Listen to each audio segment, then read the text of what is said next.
Hi, future editor Diego here. Just letting you all know that this episode is recorded about 2 months ago, a month and a half ago, before I went on vacation. Trusted myself to do it on vacation. Didn't happen. If you go on vacation, you don't want to work. I understand if anyone else delays a podcast for the very same reason. Um, but anyways, our opinions are sort of outdated regarding Guardians 3, and everything else is kind of on the money. So make of that what you will. Enjoy this discussion on every Superman movie prior to Man of Steel. Thank you for listening. Bye bye.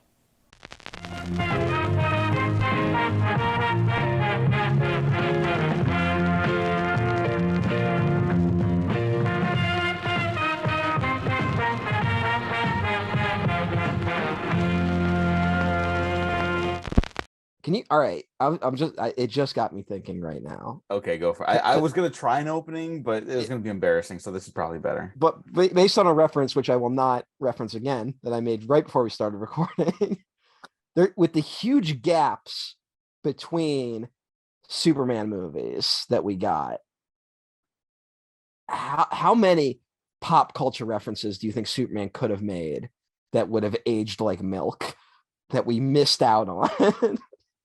Superman's joining MySpace. Superman having to hunt down the Napster guys. You know what? You say like age like milk. I kind of everyone knows I am not the Amazing Spider-Man 2 defender. Okay. There were some things in those Sony leaks where they were like, well, he could be he could be listening to EDM because the kids like it, whatever. They're so close on the verge of having an idea, and I swear this is related to Superman too, where it's like, hey, Spider-Man has a Twitter account or whatever. And then the PlayStation games, they have like that app for people to keep up to date on Spider-Man happenings, right? Yeah. It's like, hey, Spider-Man, there's something happening over here. Hey, Spider-Man, can you come to my kid's birthday party? Stuff, sometimes missions, sometimes just stuff for you to see as you're playing the game. Yeah. I think that's not a bad idea for a there's a superhero to be like good modernized that way. There's a good balance to find between modernizing something and making it feel somewhat timeless. You know, there is a good balance. I mean, I think these Raimi Spider-Man movies found a really good balance in that respect. You know, there's something oddly timeless about those movies, even though they're so clearly from the early 2000s. And I would argue that at least one of the films we're here to talk about today has that same quality. Yeah, that's a bad outfit. Yeah, that's not one of the scenes. No, that one's great. We're here to talk about every Superman movie pre Man of Steel. You know what? It's not even that line. It's the shot of him. I don't know. You might not even have picked up on it, but there's the shot of him. He runs to a phone booth to change to the Superman, right? But it's the 70s. They no longer have phone booths that regularly. They have those like weird like outdoor ones. Remember? So there's nothing he can go into. So he just looks at it and runs away. And that's when he runs into the spinning door, which is a fun shot. That is fun. And then that's when you get the guy being like, yo, Superman. Like, that's a bad outfit. And it's like, oh my God. But don't worry, miss. I've got you. You've got me. Who's got you? Why is it always that guy though? That is like that outfit, dog. Like, why is it that guy? I think it's because white people here. This is because your people, Matthew Garrido, my co-host, we believe if you get like a person of color, specifically a black person, to say something admiring or like in support of something on screen, they'll be like, yeah, see, we're cool and hip. Yeah. Because if a white person said cool that, if a white person said that to Superman in these movies, no one would ever watch them again. Yeah. Superman has to be endorsed by a group of people whose culture we will inevitably steal. Yes, that's exactly it. I mean, that's what it comes down to. Yeah. Matt, why are we talking about these Superman movies? Why the fuck not? Yeah, that's basically it. We kind of talked about, because like we always talk about like the fucking bullshit that doesn't matter on the show, but even more irrelevant bullshit prior to recording. And a lot of the conversations are about like, we do like superhero stuff, but right now, whatever. Yeah. Like, you've heard us have those conversations. We literally talk about anything on and off the podcast. Yeah. There's really no dividing line. But we've talked about doing a Superman retrospective for a while, and what we're like, well, we'll wait till inevitably another one will get made, right? Like that was kind of the attitude. And now it's like, I think we got, how long is it going to be until the new one that they had recently announced? 2025. So Yeah, and like 2 years and 2 months, I believe, is yeah, when this is gonna come out. and who knows where we'll even be by then. We Yeah. might not be wanting to talk about superhero movies in the year 2025. Yeah, I mean, I really think, yeah, I think you're right. That's really like the instigator for why we're doing it now versus later. It's just, we've talked about it on this show too, just the idea that like James Gunn, talented guy. I seem to be the last guy batting for him movie wise on Twitter. Yeah. Although early buzz on Guardians 3 has been good. It's been really good. So And not just nerd good. yeah. Like critics are responding, like real professional people, not TikTokers, are Yeah. responding to it as a reminder of the better ones of these. And I was like, that's cool. That's good to hear. Well, I'm I think I keeping would my argue expectations in check. Gunn might be the best example of like the Marvel experiment working, right? Like Mhm. there's other, I'm not saying there aren't other good films in the MCU, but he's the only one that seemed to have that like a good consistent level of it, right? Yeah. And also was dealing with characters you couldn't make without the shared universe to support them, at least in the year that Guardians came out, Yeah. Like you couldn't have done a successful Guardians of the Galaxy movie without the MCU label on it. Yeah, that is kind of the peak of the brand right there. Yeah. And that was that moment. You remember like the joke, they had the SNL joke that year of like that after the success of Guardians, now Marvel's just going to do anything. Mm-hmm. And they were just like pitching movies that were like nonsensical, but it's like they're bullish enough now to be like, let's just make anything into a movie. Yeah, I mean, fucking Ant-Man was a hit. Yeah. Which that was also that one, it felt like it was going to be the first bomb before it came out, right? Mhm. Like, it was like, oh, there's no way Ant-Man's going to do it. There is that weird run where there were a few of them where it's like, well, there's no way that one's going to do well. And then they all end up making like $800 million at a minimum, right? Like, and it's like, oh, maybe. And then it was like that weird, like maybe the MCU thing might work. And then it's like, oh, no, it didn't. Yeah. Hey, financially, it's worked out It- until literally this year. yeah, basically this year is the first year it's not working. Yeah. But there's, I mean, there was that weird, I'm not trying to diss this movie, but remember like the Venom trailers?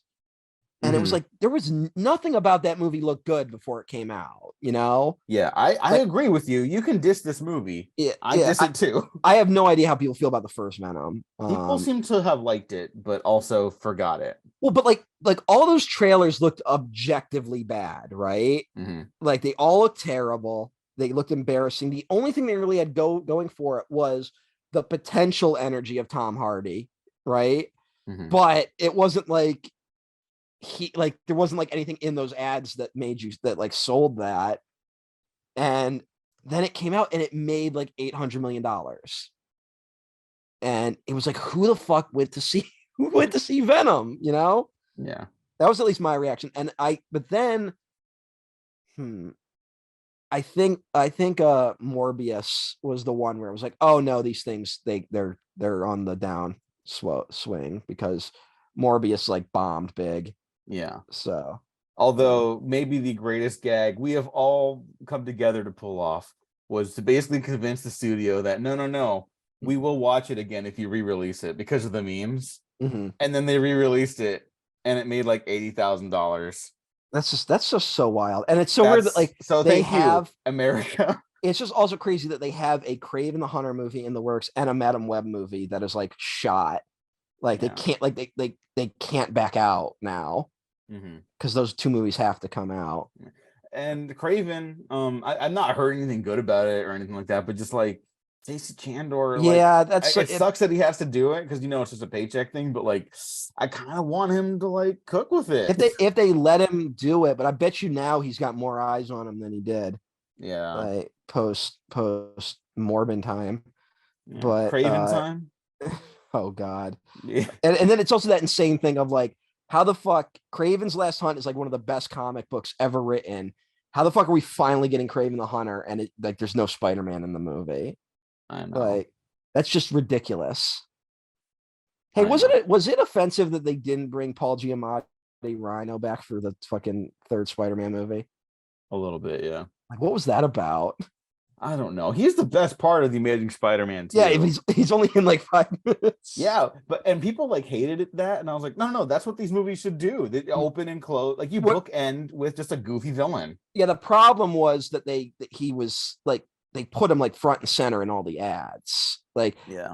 the ads, a lot of the trailers literally ended with the last shot of the movie. Yeah. Hey, you know what? Again, not to defend one of the worst movies I've ever seen. Not a bad final image. No, not a bad image, but it's also like I can understand someone going to that being like, can't wait to see Rhino, and then it's like, Yeah, oh, yeah. he doesn't even fight Rhino. And you know what? Like people responded negatively to the Amazing Spider-Man 2 as well. And I think they caught on that, oh, these Spider-Man movies are they're just hyping up the next ones. There's no real end game to this, right? Yeah.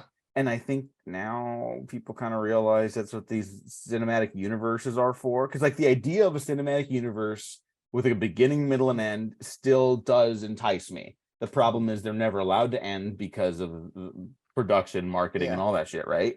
And so people respond negatively to Amazing Spider-Man 2 because even the end of that movie, the post-credit scene, ends up being a trailer for a separate franchise. You remember Yeah. that? Days of Future Yeah. Past.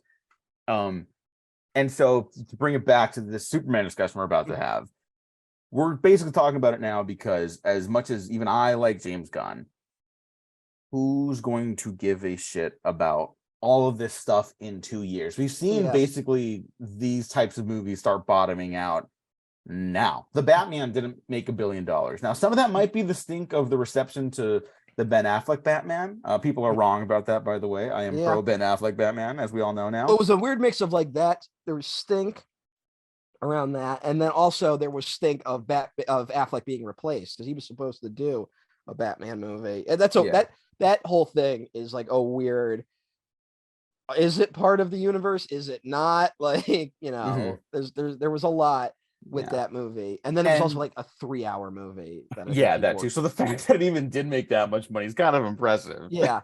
And um, I'll give it that. It's like the first superhero movie in a long time that didn't feel like it was just setting up other movies. Now it did set up other movies, but it didn't feel like it was just doing that. It felt like it yeah. had a beginning, middle, and end to it. Yeah. Like if that was the only new Batman movie I had for like a decade, I'd be like, man, what a treat. What a Yeah. gift I have now, you know? And it's like with a lot of these, sometimes it's like, oh, maybe they'll get it right next time. Or Yeah. well, I liked watching it that one time. And When and I guess I just want to say they're like even the cinematic universe thing, now we have the whole multiverse thing, which you and I rightfully called out years ago. They're like, oh yeah, it's just a marketing term. Like yeah. they're just saying that so they can do whatever. Yeah. And now you got James Gunn again, someone I'm a fan of, huge fan of, saying like, like, well, maybe we could have the other Superman versions, like as an Elseworlds thing, if there's like interest, if the productions come together, whatever. And Batman, the Matt Reeves Batman trilogy will be its own thing with its own series of TV shows, like the Penguin or whatever, right? And those will be Elseworlds. So it's like they're diluting what's already kind of bottoming out. Yeah. I'm not saying they're making them less special. I'm just saying normal people don't respond to this. Comic book fans stopped responding to this. The only reason it's been going on for comics for so long is because that methodology took over the industry. That's all there Yeah. is for the big two, It will Marvel and get DC.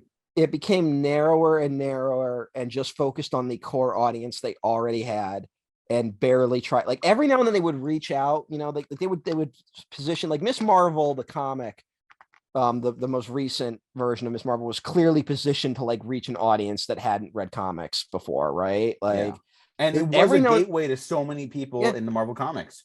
but I feel like that shit just always ends up letting people down because at the end of the day, the core of the comic book business is catering to the already true believers, Like Yeah. And that that's really what burned me out on comics. I mean, yep, same.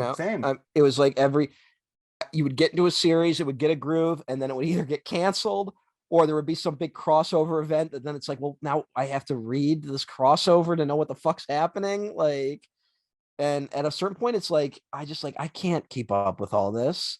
And then the add insult to injury is just the like, you finally get your footing and then they just reboot the whole universe. Yeah.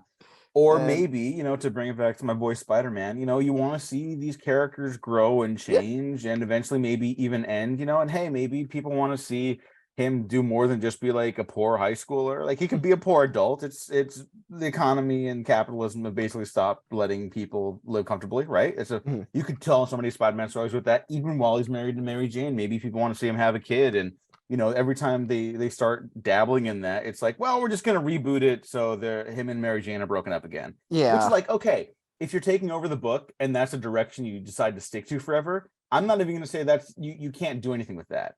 But the reason they're only doing that is so they can have a status quo, right? Yeah. So it's very exciting to me to see the Spider-Verse movie. They're clearly back together and he's had a baby. Hmm. And it's like, all right, this is something. Yeah. Although I'm not hyped for that movie either.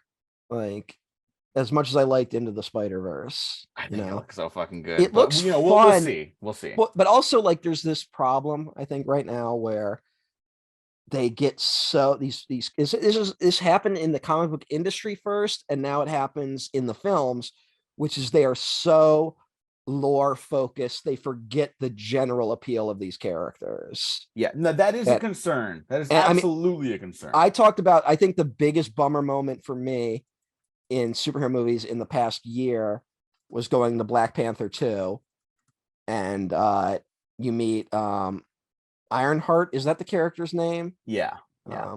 Who was a newer character. She kind of showed up in the Marvel comics after I stopped reading comics, but they set her up as like, she, she's a college student, she's a genius. She works out of like her uncle's garage and is like a freelance Iron Man almost, right? Mm-hmm. And I'm like, oh hey, you just casually pitched the best superhero film I've heard in like 10 years. Yeah. That sounds amazing. And then the movie isn't about any of that. Like, Yeah. it's literally all that setup just happens just so you can justify the character's existence.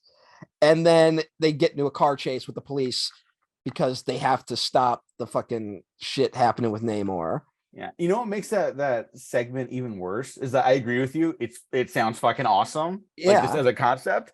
And then it's like, oh yeah, and she's in trouble. Like they do get her wrapped up in an international like conflict, like Yeah. secretly, because her professor is working with the CIA and stealing the technology that Yeah. she built. Like the government taking from poor working class people. Like that's your fucking concept right there. Yeah. And It she's fighting sounds like back the against that. best superhero movie ever.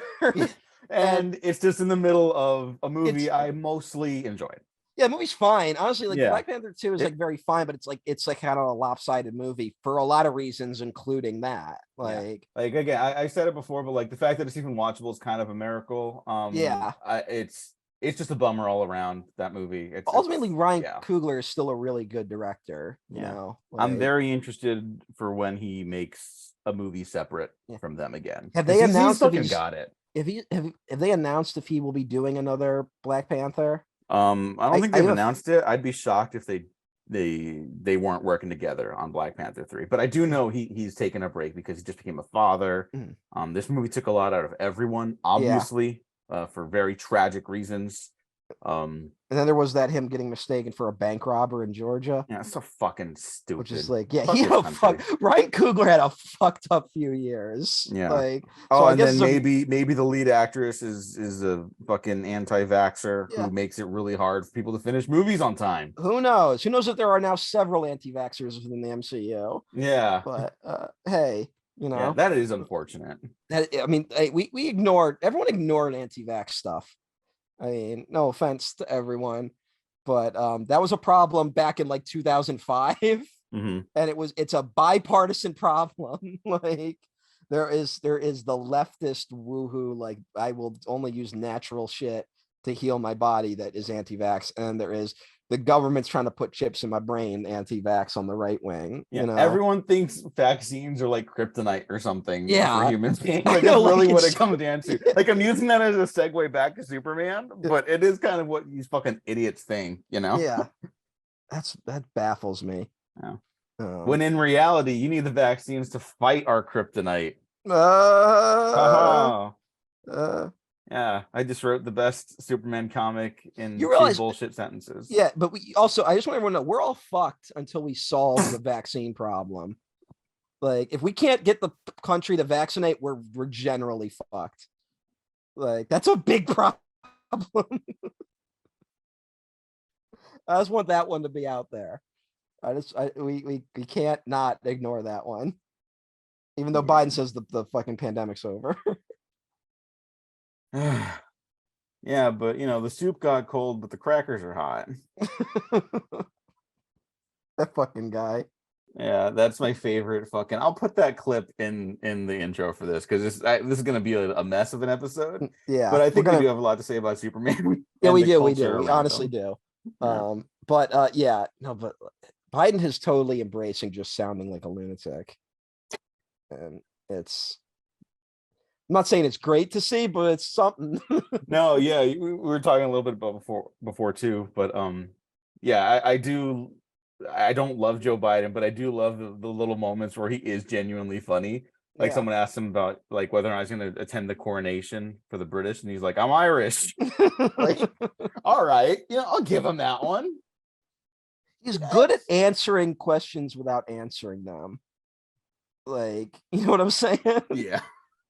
But hey, Superman. Superman. What And is your yeah, history with the Superman character and then the movie? all Or is right. it the movie and then the character? Well, I think like let me ask you, is Superman just one of those characters that was just always there? I think so, Like yeah. you just kind of knew who Superman was forever. Um, I'm sure my dad told me what his deal was, that like he came from Krypton and shit like that, but I think I'm gonna guess my first introduction to him were the old Fleischer Superman cartoons, which they used to air on Cartoon Network as part of either like a really early version of Toonami or like the forerunner to Toonami. And they used to show those shorts all the time. Did you ever watch those? I didn't. I know what you're talking about. I watched them when I was much older, when I began my Mm. studies in journalism. Mm. My professor, John Francis, who's still around, an actor, he's actually in Hail Caesar. He's in the room with the communists. Right Yeah, he's on. in that. He, a small. He doesn't have a speaking line or anything like that. It's just a small bit. But yeah, he's a reporter or a retired reporter now, and he was we bonded over being nerds about superhero stuff basically, and he showed the class the old Fleischer cartoons because he was like he wanted everyone to also understand like journalism from more than just like the political spheres and stuff like that. He was big on like culture, which I really appreciated because I was like, oh, film criticism, awesome, right? Mhm. And so we would study those and then sometimes he would just be like, yeah, I like this Denzel movie, so we're gonna watch The Bone Collector. So that's my history with the Fleischer cartoons. So please, you are much more knowledgeable about them than I am. Well, they are. I love those Fleischer cartoons. I for the record, I do too. Like they're I do. great. Although it's one of those things where I think it's the early, like the first 10 are like really good, and then the last bunch, like Fleischer had like nearly gone bankrupt, and I think a lot of the last few were like World War II propaganda stuff. So I think they have like anti-Japanese stuff in them. Because that's also the thing, is that like in their day they were like, people hated them. Like people like, these are Really? these they are embarrassing, because it was Fleischer's attempt to kind of do the equivalent at the time of like realistic human proportions, which they weren't really doing in animation at the time. Mm-hmm. It was kind of new, and you watch them and they do look kind of wonky, but like that's part of the charm, in my opinion. Yeah. There's like the great shot where like the first, I believe the first one is a mad scientist who just starts shooting a laser at Metropolis. I believe that's the whole plot of it. And there's the shot of like a building falling over, and the building literally like bends like it's rubber, which everyone of our generation should know that's not how buildings fall. But Why do you say that? well, because we grew up watching Modern Marvels, the engineering show on the History Channel, and that Oh, explains a lot more about the basic engineerings of high rise structures. But anyway, I think I mentioned this on the Man of Steel episode, because that's that shot of Superman. He flies down, like literally holds up the whole building as it's on its side, which doesn't make any visual sense whatsoever. no. That's fucking cool though. That's fine. That's fine. But I think I told this story when we did the Man of Steel episode, that I distinctly remember this. There is the shot where they like start crashing into the buildings in Metropolis, and the first building starts to fall over, right? Mm-hmm. And I remember this thought. This exact thought went through my head. I was like, oh, cool. They're gonna like it's gonna be like the Fleischer thing. He's gonna have to find a way to keep the building up, but they're gonna do it in like a more like stylized, realistic way, right? Like Superman's gonna actually have to like fly into the building and hold up certain parts of it as it's falling over. And I managed to have that entire thought as the building just falls over and hits the ground. And Superman does nothing to stop it. Which is a very vivid memory. I really like Superman versus the Mechanical Man. Is that what they're called? I think the mechanical monsters or something like that. Okay, yeah, thank you. It is Mechanical Monsters. You're right. Yeah. Is that the one where they're stealing money from the banks and like Lois Lane gets sucked into one of them or something like that? Yeah, I think so. But there's that great image of, I think it's this one with Superman in his cape. He pulls it up to stop the molten like metal or whatever from landing on Lois Lane. And the animation is so good. I'm looking at a GIF of it right now, and it's like when it catches on his cape, there's like a bounce effect in his arms to kind of bounce it back. It's just it's a split fucking second. But I love that image. I want to see that. Like to me, that's as essential image wise as like Spider-Man lifting up from the rubble. I think it might be like those collections of shorts might be the definitive Superman imagery, in my opinion. You know, like I think they got the closest to it outside of the comic books, because the movies all have like their kind of ups and downs, you know. And I probably it's probably the equivalent of like Batman the animated series, you know, although there's only like I think like 20 of the Fleischer shorts. But there's not very many. There's not very, but like the early batch of Batman the animated series stuff is kind of like that's like the definitive outside of comic book Batman almost, you know. Like if I wanted to be like, what's the primer for it outside of the comics, it'd be like just watch Batman the animated series, watch the Fleischer shorts. Like it gets to the basic idea of the characters, you know. I was like, look up in the sky, it's a bird, it's a plane, it's Superman. Like that's, I believe that all comes from the Fleischer stuff. Although a lot, I think a lot of the cast for the animated stuff were the people from the radio show, which was also on the air at the time, the famous Superman radio show, where you have what's the guy's name? Let me look at it real quick. Bud Collier. I'm probably saying that wrong, but he was the original voice of Superman, and he has the great. He does it so well in the cartoon, and this is an era where people just didn't give a shit because like animation is so new. So when it's like really good, it's like really good. But he does the really good when he's Clark Kent and he gets into the phone booth. He's like, "This looks like a job for Superman." Like you can hear it change in his voice as he's doing it. And you know, Fleischer obviously famous at the time for the Popeye cartoons. And what is Popeye but a forerunner to Superman? You know, like Popeye is 100% a superhero type character.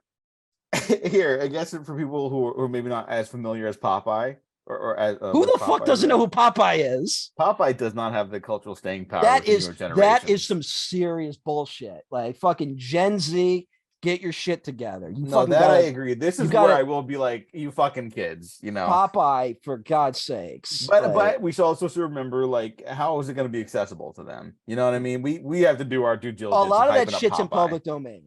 Okay. Well, I'm bringing that up because, like, if my pitch for Popeye, if you're curious about it, is sort of like steampunk Superman. I mean, that would totally work. I think I've told this story. There is a Popeye cartoon. I do not know the name of it, but Bluto basically goes around the world and like tries to destroy the world supply of spinach. So Popeye, he's Lex Luthor. Yeah, it is Bluto. It is one of the like. It is the holy shit kind of like moment that used to happen when you watch like Dragon Ball Z or like the Superman movies where like, oh my God, there's someone equally as powerful. Like it was a genuine, like it probably was a goofy cartoon, but for me as a kid, it was like genuinely terrifying. Of like, if Bluto gets rid of all the spinach, Popeye is fucking done. Popeye's great. Why can't they get Popeye right? Like there's that Tartakovsky one that was supposed to happen. Not Tartakovsky. Fucking whatever. No, it is Tartakovsky. Okay, I thought I got his Right. name wrong. Yeah, Gendy Tartakovsky. No, because Yeah. then there's Tarkovsky, Yeah, which is you know what? the I thought I opposite. said Tarkovsky, and I was like, No, wait a you're minute. you're doing great. It's fine. But he was going to do that one, and then it just never happened. Yeah, And which is a slam dunk. They would have gotten so much it fucking would have play for it would that. have done huge, but they Yeah. tricked him into doing 3 Hotel Transylvania movies. Hey, got to pay the bills, and Yeah, he made a lot of money on those movies. yeah, So, and had nightmare working with Adam Sandler apparently. oh, yeah, but now he's doing stuff like Unicorn Warriors Eternal, which I'm not Oh joking. Sounds yeah, amazing. He's doing Primal. He just did he 2 don't seasons of really that. Gendy don't really miss. No, Has he missed? no, he Like, doesn't. I wasn't sure about Primal because I wasn't even sure about the last season of Samurai Jack because I saw like, oh, we're gonna make it like it's gonna be like an R-rated Samurai Jack now, and I was like, that's not what I went to that for. You know what I mean? And then yeah, I I get it. watch it and I'm like, oh shit, this fucking rules. And Primal's the same way. Watch those available on HBO Max. Soon to be Max. Fucking stupid. I forgot about that shit. In order to reference Goofy's son, Max from Goof Troop. Yeah. Available to watch on Disney Plus. What a fucking dumb industry we live in. I know. Gendy could have done a Superman movie. He really could have. I mean, Yeah. they should just throw him some superhero to do. He Like, did storyboard and basically like visual direct the one of the final battle sequences in Iron Man 2. It's when they're in that one like kind of zen place with all the robots fighting. It's the one everyone gets fucking hype at when Rhodey and Tony team up. It's cool. Why didn't they just give him everything? Yeah, I don't know. They don't trust the animation guys to go to live action that often. Yeah. But also, like, I kind of get it because a lot of times it has been disastrous. Hello, Monkey Bone. But because guys like animation guys are usually really good with like the beats. Like that's why those Superman shorts are so good because it's mainly just a series of moments. You know, it's individual tensions of sequences, but it doesn't have to support a larger narrative. And sometimes the animation guys don't know how to. They have like really good individual sequences, but the overall narrative isn't the strongest, you know? Which is like, I mean, that's like kind of like Nightmare Before Christmas. I don't think has the strongest narrative on earth, if you ask me, but like the individual stuff that's in it, like totally makes up for it. Yeah. But then you get something like Monkey Bone where like none of it congeals really well. Apologies to Dan Doherty. Yeah, no more. Fuck it. That movie was bad. No, am I gonna have to be the defender of a movie I don't even like now because of this? I think we have to switch spots on this movie because, like, you know, Wendell and Wild is a fucking wild movie. Was amazing. I will say this: Wendell and Wild was like they should have given him more control on Monkey Bone. Like, it's like something, or maybe like he needed someone to just help him a little bit. Like, it's Monkey Bone is so close to being something, but yeah, it's mostly just a horrific nightmare. But yeah, I think the Fleischer shorts were my introduction. They would air like with like next to like Thundar the Barbarian and shit like that, you know. But on the other, you know, Batman was big. The Batman the Animated Series was big at the time, and this is an era for me of what do you do on the weekends after there's no more school? You go to a movie. And then you stop at Blockbuster on the way home and you rent a movie and you see on the shelf that there are 4 movies with Superman that are live action.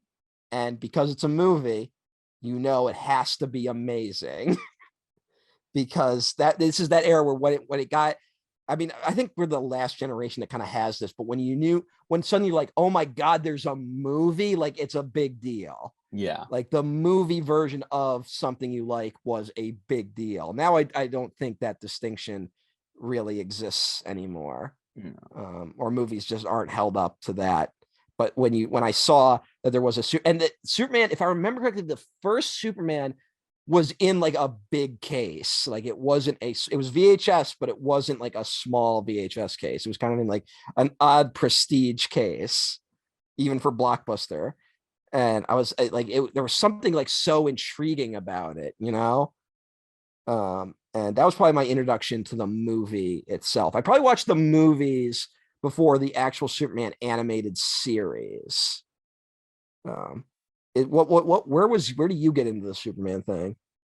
Batman the animated series crossing over with the Superman show. Okay. Like I knew of Superman and I liked the image of Superman, but like I didn't understand anything about Superman. I was like, oh yeah, superhero. This was the superhero, but I was more interested in Batman always, right? Or Spider-Man or something like that. Then I get to that episode. I don't even remember like how I was watching it. It was maybe it was a Cartoon Network thing, maybe it was the kids Was it WB World's at the time. Finest? Was that the It was World's episode? Finest, yeah. Yeah. And then I was like, oh, there's a Superman show? Like I didn't even fucking know, right? Um, and then I at Hollywood Video, Yeah. I Hey. stumble upon a little box for something called Superman the video game.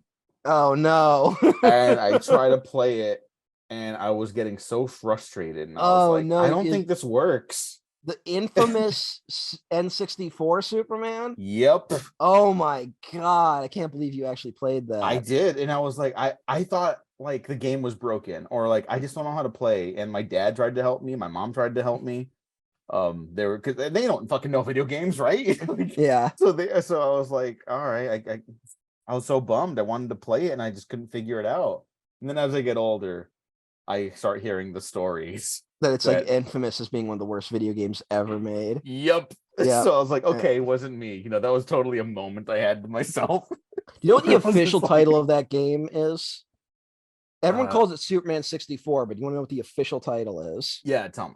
It's called Superman, The New Superman Adventures. They even fucked up the Yeah, that title. seems a little redundant. Yeah. That's one of those weird ones where like some guy just like kind of got the rights to a Superman game because no one gave a shit. Like there's a weird era in the 90s where like no one gave a shit to hold on to these rights.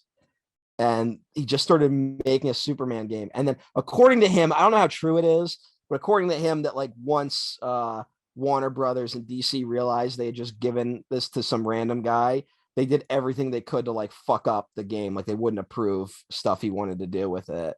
Oh, And allegedly he was like halfway with a version that would have been on the PlayStation that you can find a demo for, and it looks a lot better. So it does make me think maybe he could have made a good video game.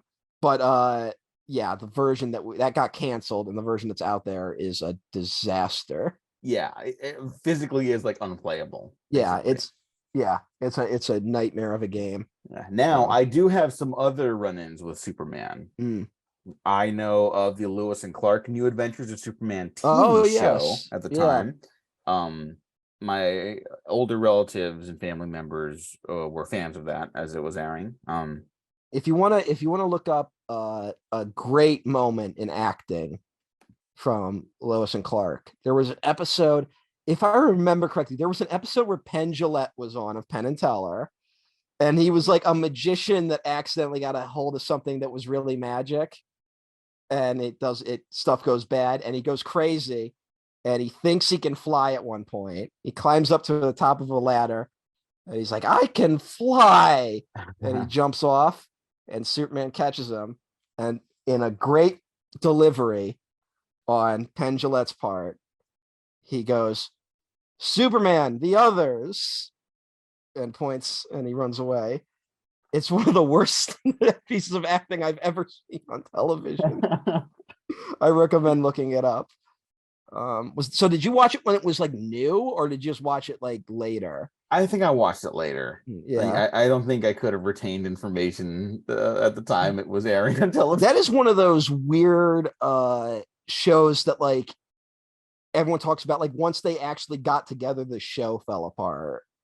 Like that's the Yeah, rumor with I that have no show. recollection of it, but I do know that was kind of like the thing for a while for Mm, some of my family members at least. yeah. Um, and then that's when I eventually go to the movies, the Superman movies, and you know, I actually don't like have a proper recollection of whether or not I rented the movies, like a Mm, Hollywood Video or something. That was my thing, not so much Blockbuster, right? mm, Um, or like a little place in Montebello, just mm. outside Los Angeles. I don't remember what it was called, but yeah, for the people in my area that know me, Montebello, that old video rental place by that little dairy place. It makes sense if you know the area. Is it still there?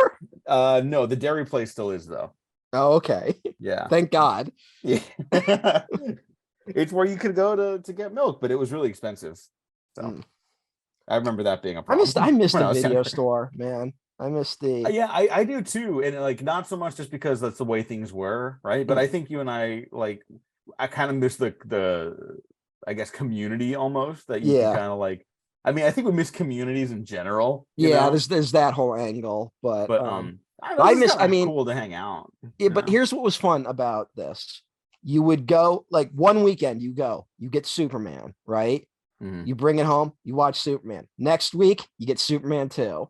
You watch it, you return it. Next week, you get Superman 3. You watch it, return it. The next week, you get Superman. Like you had like something to do for 4 weekends, you know? And Hmm. it was you would watch the movie, and then there would be the anticipation of seeing the next one and where it could go, you know? That was a big deal for me as a kid. Like I used to love that. Yeah. Uh, and you know, it. I don't want to be like It's better, I guess, to just be like you go on HBO Max and just all the movies are there, so you can just watch them one after the other.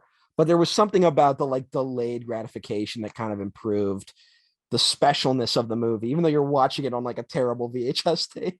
Hmm. Because I remember like watching those first four, and they're really formative moments in my life. Um, and kind of honestly, they're kind of pre like what Dragon Ball Z would eventually become for me, you know, Oh, of, really? of just like with of like superheroes like fighting each other. Cause like, you know, I know that like Goku's technically not a superhero, but he has that vibe, Yeah, right? Like, kind of is at this yeah. point, you know. So and it kind of had that for me. And it probably primed me for a lot of stuff like Tsunami. And at the same time, I gotta say, at the same time, I am also watching a lot of the Batman movies. So the only one I wasn't allowed, I told the story, the only one I wasn't allowed to watch as a kid was Batman Returns, the one with the penguin. Which my dad gave a lot of reasons why we couldn't watch that one. And I later found out he just hated that movie. So he still talks about the disappointment of seeing Batman Returns in the theater to like this day. Aw, So he really hates that movie. that's too bad. Yeah, it's too bad. It's a fun movie. Yeah, it's a Uh, great movie. so, all right. Did I interrupt anything? I'm sorry if I interrupted what you were No, saying. I think I was just relitigating. Like, I don't have a memory of the first time I saw Superman, but I don't know if I ever said this, but like the John Williams score for Superman Oh is yeah, probably my favorite movie score, like like ever. at least 50% of the success of the first movie is John Williams. You know, Yeah. this is that era where the like John Williams score will just elevate your movie like tenfold. You know, Hmm. and I mean, it's that thing of like when we get to Superman 4 and like there's just no money to make that fucking movie. The score is still the thing where you're like, yeah, this is kind of fun. Like, Yeah.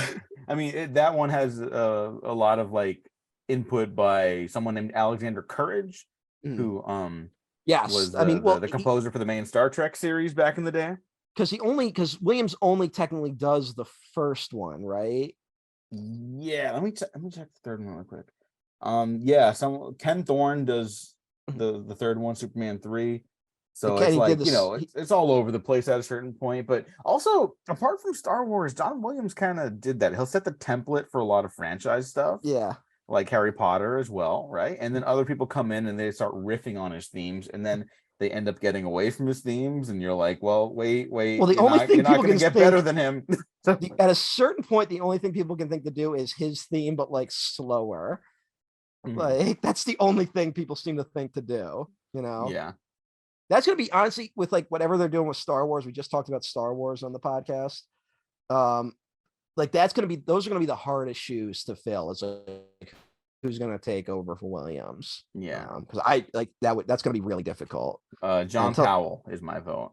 all right, there you go. But I'm Let's also get sure John. there's plenty of talented people out there who we Let's haven't get John discovered yet. Carpenter and just have him do something completely different. Fuck it, let's go. Fuck it.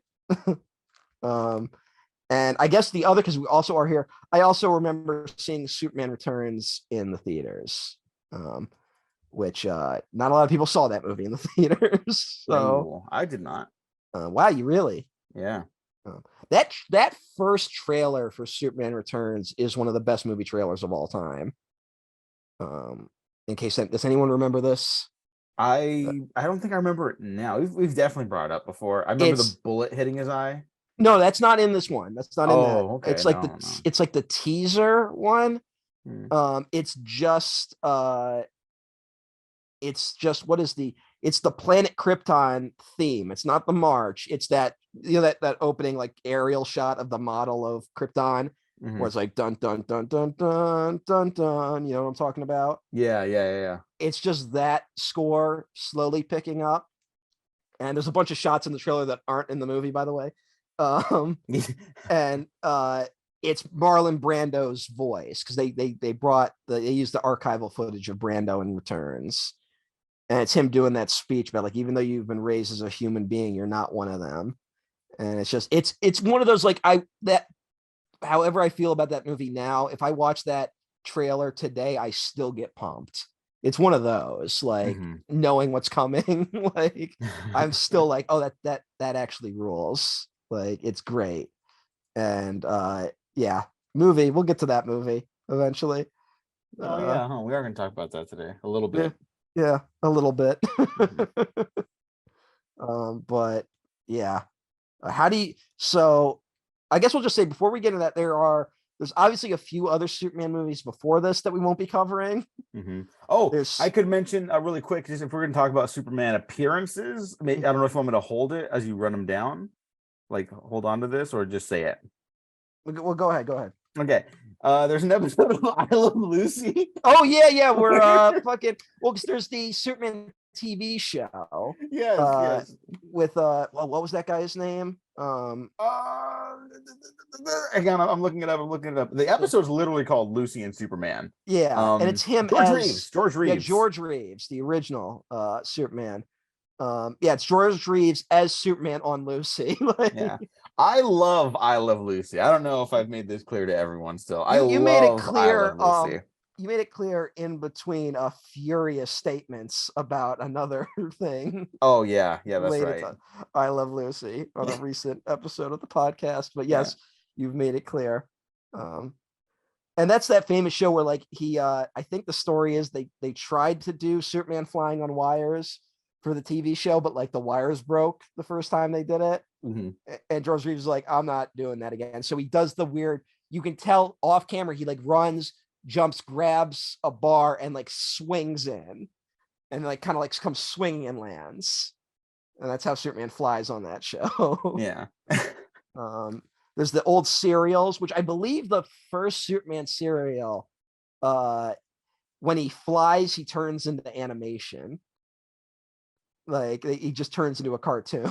Yeah. But which it's a cool image, by the It's way. fun, You but I know. also I'm not even joking. I have talked to older adults who talk about how disappointed they were as children when Superman just turned into a cartoon before he started flying.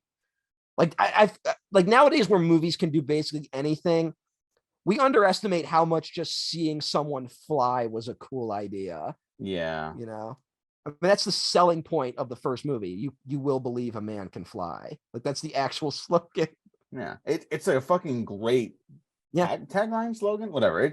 yeah. It's a great sentence. And it was a problem. I know it was one of those things where like they were struggling the whole time filming the movie to get the flying correct. Yeah, I do not envy the people that had to figure this out for the first time in movie history.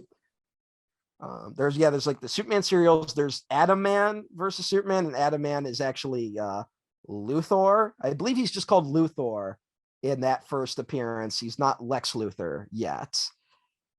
He was originally Luthor in the comics, and eventually became Lex Luthor. Superman and the Mole Men, which was a really like cheap independent movie starring George Reeves. I believe it came before the show, and that was kind of like a proof of concept for the live action show. Uh, there's a lot. There's the Superboy pilot, which didn't get picked up because after George Reeves, tragically, George Reeves dies under circumstances that are still mysterious to this day. There's a lot of debate about whether or not he committed suicide or was murdered. So much so that they made a fucking movie about it. Did you ever see that movie? It's Hollywood Land, right? Hollywoodland, which was originally called, I believe it was originally called Truth, Justice, and the American Way, but for copyright reasons, they had to change it. Mm. And that's what's where if you watch the trailer, they've like CGI edited all of the Superman logos off of his costume. Oh God, I don't remember that. I remember the movie. I don't remember that. Yeah, I remember that was like a big deal at the time. And it's where Affleck as Superman, basically, you know? Yeah, yeah. And I remember the conversation around that movie being like, "Hey, Affleck's not bad in this." Yeah, the movie wasn't like that well received, but people were like, Affleck's actually pretty good. And that was in the Affleck on the downswing Yeah, that's era. post Pearl Harbor. Yeah, it's post Pearl Harbor. Is it post Geely?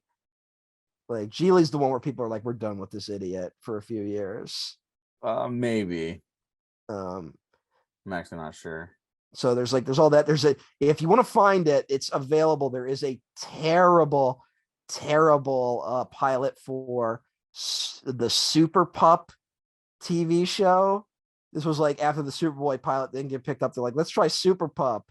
And it's people in like dwarfs in dog costumes as like Superman and Lois Lane and all that shit. Oh And shit. it's a nightmare to look at. Not Oh, surprisingly, it didn't get picked up. oh my God. Yeah. Did you look it up? No, but that just sounds insulting to so many people. It's bad. It's pretty bad. I'm trying to look. When was the original Justice League cartoon? Let me look that up. I just want to see if it's before the movie or after. And I have to scroll through like the 17 other shit I they've know, made. I know. I'm doing it too. It's like Yeah. Justice Oh, well, I League. forgot. It's called Super Friends. I keep forgetting that. I mean, Super Friends is before the movie. So we had a few seasons of Super Friends, and then they changed it to the all new Super Friends, and then it was Challenge of the Super. That's a show that inexplicably has like 100 episodes and lasted like 10 years. Well, good for That's them. People got paychecks. yeah, that's the Hanna-Barbera era, you know. Hmm. And that's like that. Like, remember Batman would like go on the Scooby Doo show, like Yeah. shit like that.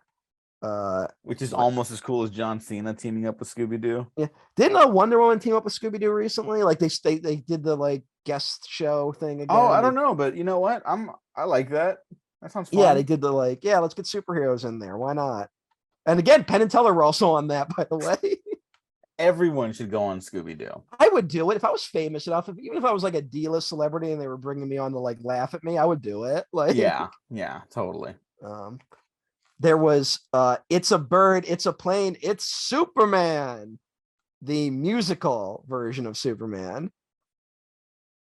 It was one of Huh. the biggest flops of its era. Yeah, I've not even heard of that. So, You can find some. I think they did a TV version, like there was a TV special that you can find out there. And when they talk about in the difficulty trying to cast this movie, they had Leslie Ann Warren, who played Lois on the stage version, read for Lois in the movie, because they were like, we have no idea who the fuck to cast in this. Leslie Ann Warren, for I think most people of our generation would probably know her as Miss Scarlet in Clue.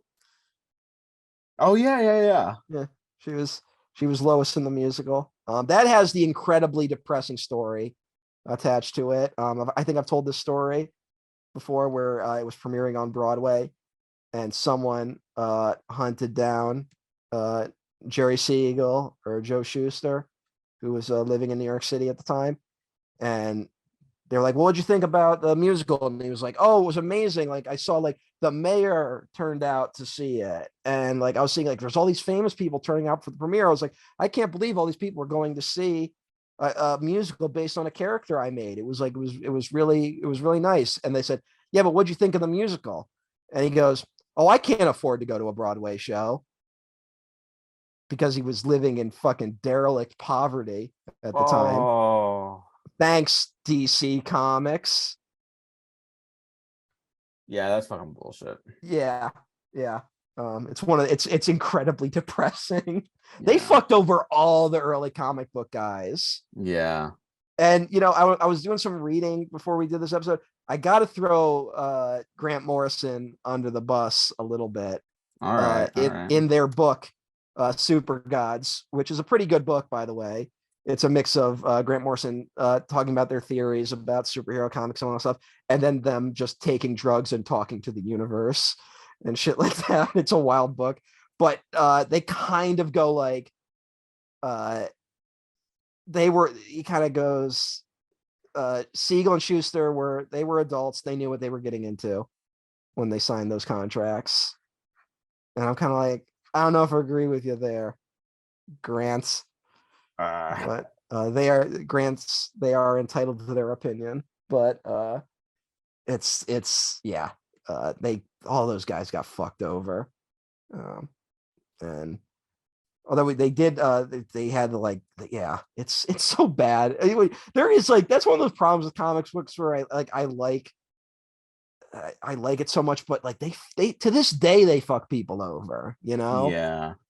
It's such a nightmare. And like, it's so bad when I'm even still like, well, at least the DC guys like pay their residuals to modern comic book writers. Like, and it's like, that's not always the case, but it's like, they've there's been lots of talk about how like, like the appearance of KG Beast in BVS paid more than every other appearance from that guy's characters that have appeared in Marvel movies. Yeah. It's just fucking miserable. All these big companies are holding all this money back from every department that starts these characters and these stories, and it's just disgusting. Well, there's that depressing story that Ed Brubaker got more money for his cameo in The Winter Soldier than he got for basically making the character the Winter Soldier. Yeah. There's that. There's a kind of good one with Denny O'Neil. I heard him in an interview before he passed, the great Denny O'Neil. He said he did it. He gave an interview because he came. I think he created Ironmonger, or one of the Iron Man villains that had been in the movies. Yeah, Denny O'Neil created Ironmonger.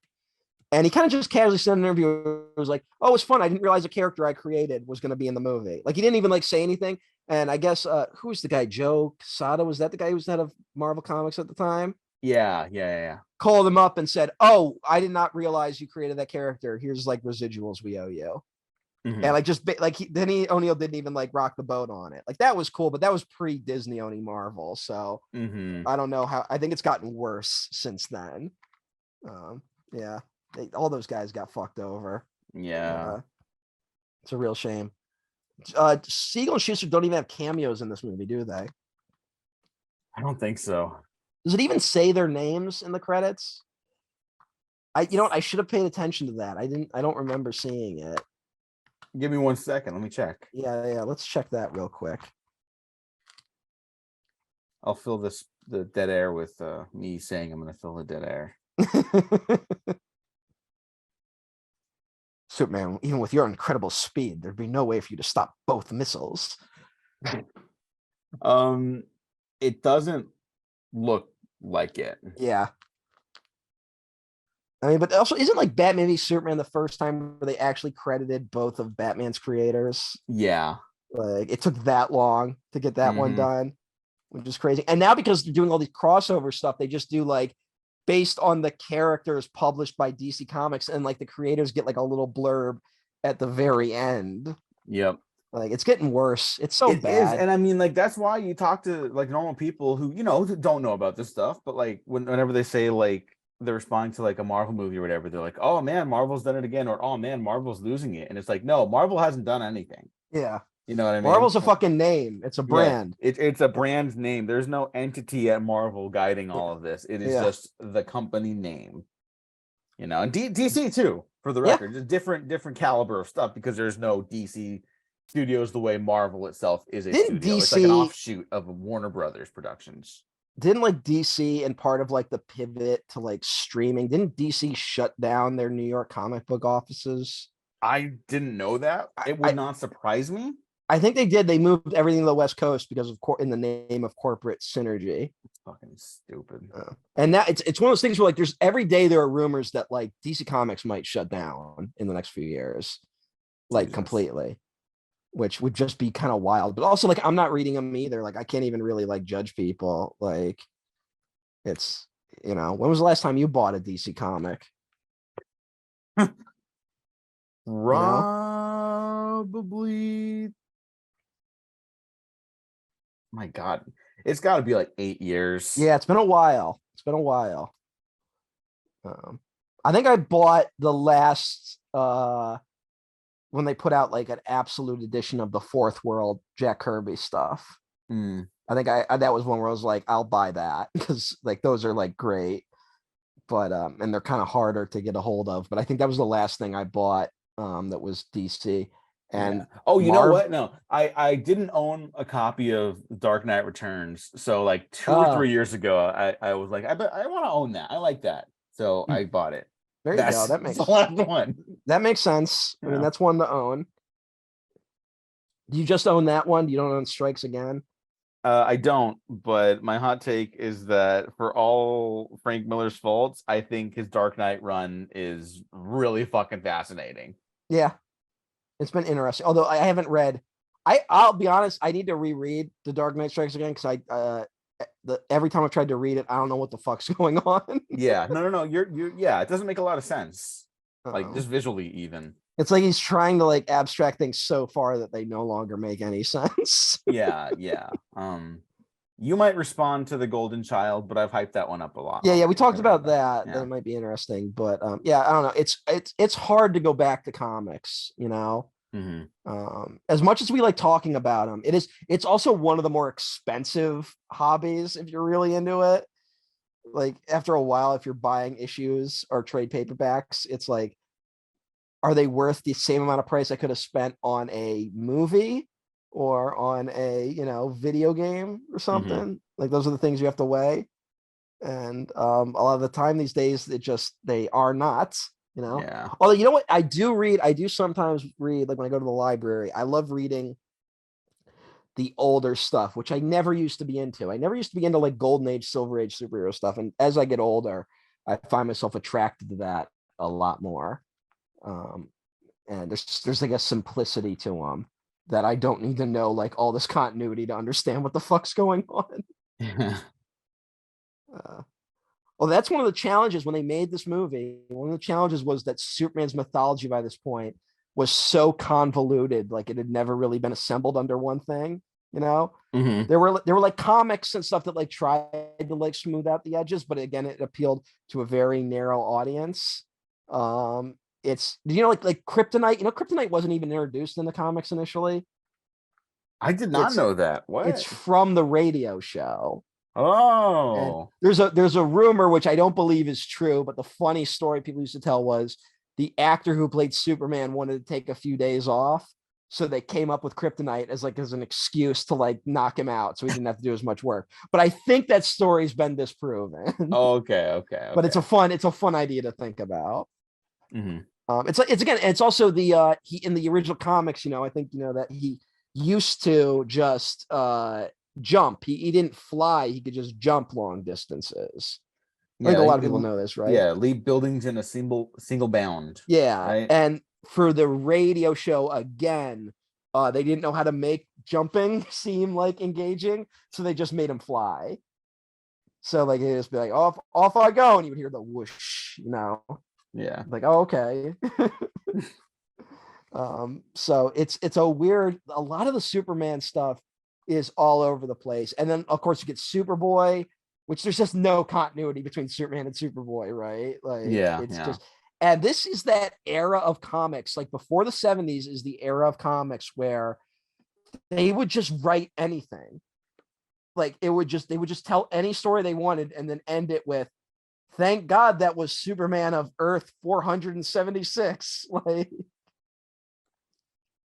Like, like the issues would be really self-contained and they would all take place in a multiverse, and there wasn't as much overarching continuity between stories. It was whatever the writers wanted to tell that week, Hmm. which is fascinating. It's not Marvel is the one that the Marvel comics are the ones that come in there. And I'm not saying there wasn't a continuity before it. There obviously was some form of it, but Marvel is the one that it becomes really strict about their continuity in the 60s. They're the ones that kind of established that. And DC didn't necessarily have the same stuff going on at the time. You ever look up those old comics? They're insane. You know what? I need to sit down and read more of them. They're fascinating. And then there's like Superman's pal Jimmy Olsen, where just like weird shit just happens to Jimmy Olsen over and over again. Which is why he's a great character. Yeah, which they never use him that well in these movies. No, Like he's sort of just like a little cheerleader buddy. Yeah. You know, and And like, there's there's nothing Superman's- wrong with that. It's Yeah. just like it feels like now that you have that in the back pocket, because all these movies now need to be like, well, if it happened in the comics, like you Here's have an that idea. setup, you could do that show or movie. Here's an idea what you could do with Jimmy Olsen. Here's a totally normal, insane idea to pitch. What if he showed up and you just shot him in the face? That's a normal and healthy thing to pitch. Well, That Zack Snyder loves those pranks. I just thought it was fun. It's funny. He gets shot in the face. Fun sense of humor, that guy. Oh, he's got a sense of humor. Yeah, I like him mostly. He's operating on levels us mortals just can't understand sometimes. All right, but let's take it back down to earth. I was also going to bring up Superman's girlfriend Lois Lane, the other comic. Do that, yes, do that. Which is those are ones that are just like it's basically the Jimmy Olsen stuff, but it's happening to Lois, and it's a lot of it is like about the romance between her and Superman, which is not the most progressive idea, but it's also like she is her own individual character. It's this weird thing of like comics tried to pretend it was always for boys, and like they clearly made Superman's girlfriend Lois Lane to appeal to women, right? Like there's clearly a women audience back in the day, but now we try to pretend that didn't happen. There's the insane Superman girlfriend Lois Lane where she walks into a machine and it turns her into a black woman for the issue, so she can get answers to some story she's investigating. That's a real thing that happened. That's a real thing that happened. Well, why? I thought you were about to go into a defense of it. And I was like, no. Gonna take this one? Nope, I'm okay. But that's the era. It's just a wild era where it's like it's stories like that are just insane, right? It's stories like, oh no, Lois Lane is like 50 feet tall now because the Attack of the 50 Woman just came out. It's like, oh, Lois Lane, she's a witch now. And then there's like the Superman story where it's like, oh no, Superman can't stop gaining weight for some reason. That was one that happened. Isn't there like a comic of the Flash that has something like that too? I think so, yeah. Yeah, because they do an episode of that in the show, and it's funny. Yeah. That's crazy. Yeah, that show it's wrapping up as we're doing this podcast, basically, and it's like, wait, the Flash is still on the air? Yeah, I thought it ended like 2 years ago. No. Check this out. The Flash first season comes out. It's still the biggest show in CW history, right? Yeah. They announced the Flash movie like 2 weeks after the show starts. The show is finally ending after 9 seasons, almost 10 years. Wow. And now the Flash movie is coming out. Genuinely good for them. No, genuinely, yeah. My brother stand by that show. My brother loved that show. Yeah. Like he thought that was like the best superhero thing at the time. I still think the first season of The Flash is probably the best superhero thing. Yeah. Like TV wise. Hey, Supergirl only ended like 2 years ago. That's crazy. It feels like that stuff is from like a completely different world at this point. It really does. Is any of it still on, or is it all done now? Are they like, because CW had that big like we canceled everything in one go. Yeah, the Flash is the last one. I think, because I don't know how the crossovers are doing things anymore. I haven't kept up. I do intend on finishing the Flash and doing like an Arrowverse retrospective episode. Maybe we should do a whole Arrowverse thing. Yeah. But like that would be like 75 episodes. Yeah. Oh God, it would be so much. But yeah. As far as I know, it's the Flash, and then I think Doom Patrol and Titans are also ending. I don't know how Yeah. interconnected those I know are, though. You yeah, know I what I think those mean? are separate, but I know Titans ending and Doom Patrol, unfortunately, Yeah, is ending. that's a good show. It was a That's good fun. show, yeah. Um, they're making waves over there at Warner Brothers Entertainment. They sure are. They're changing things.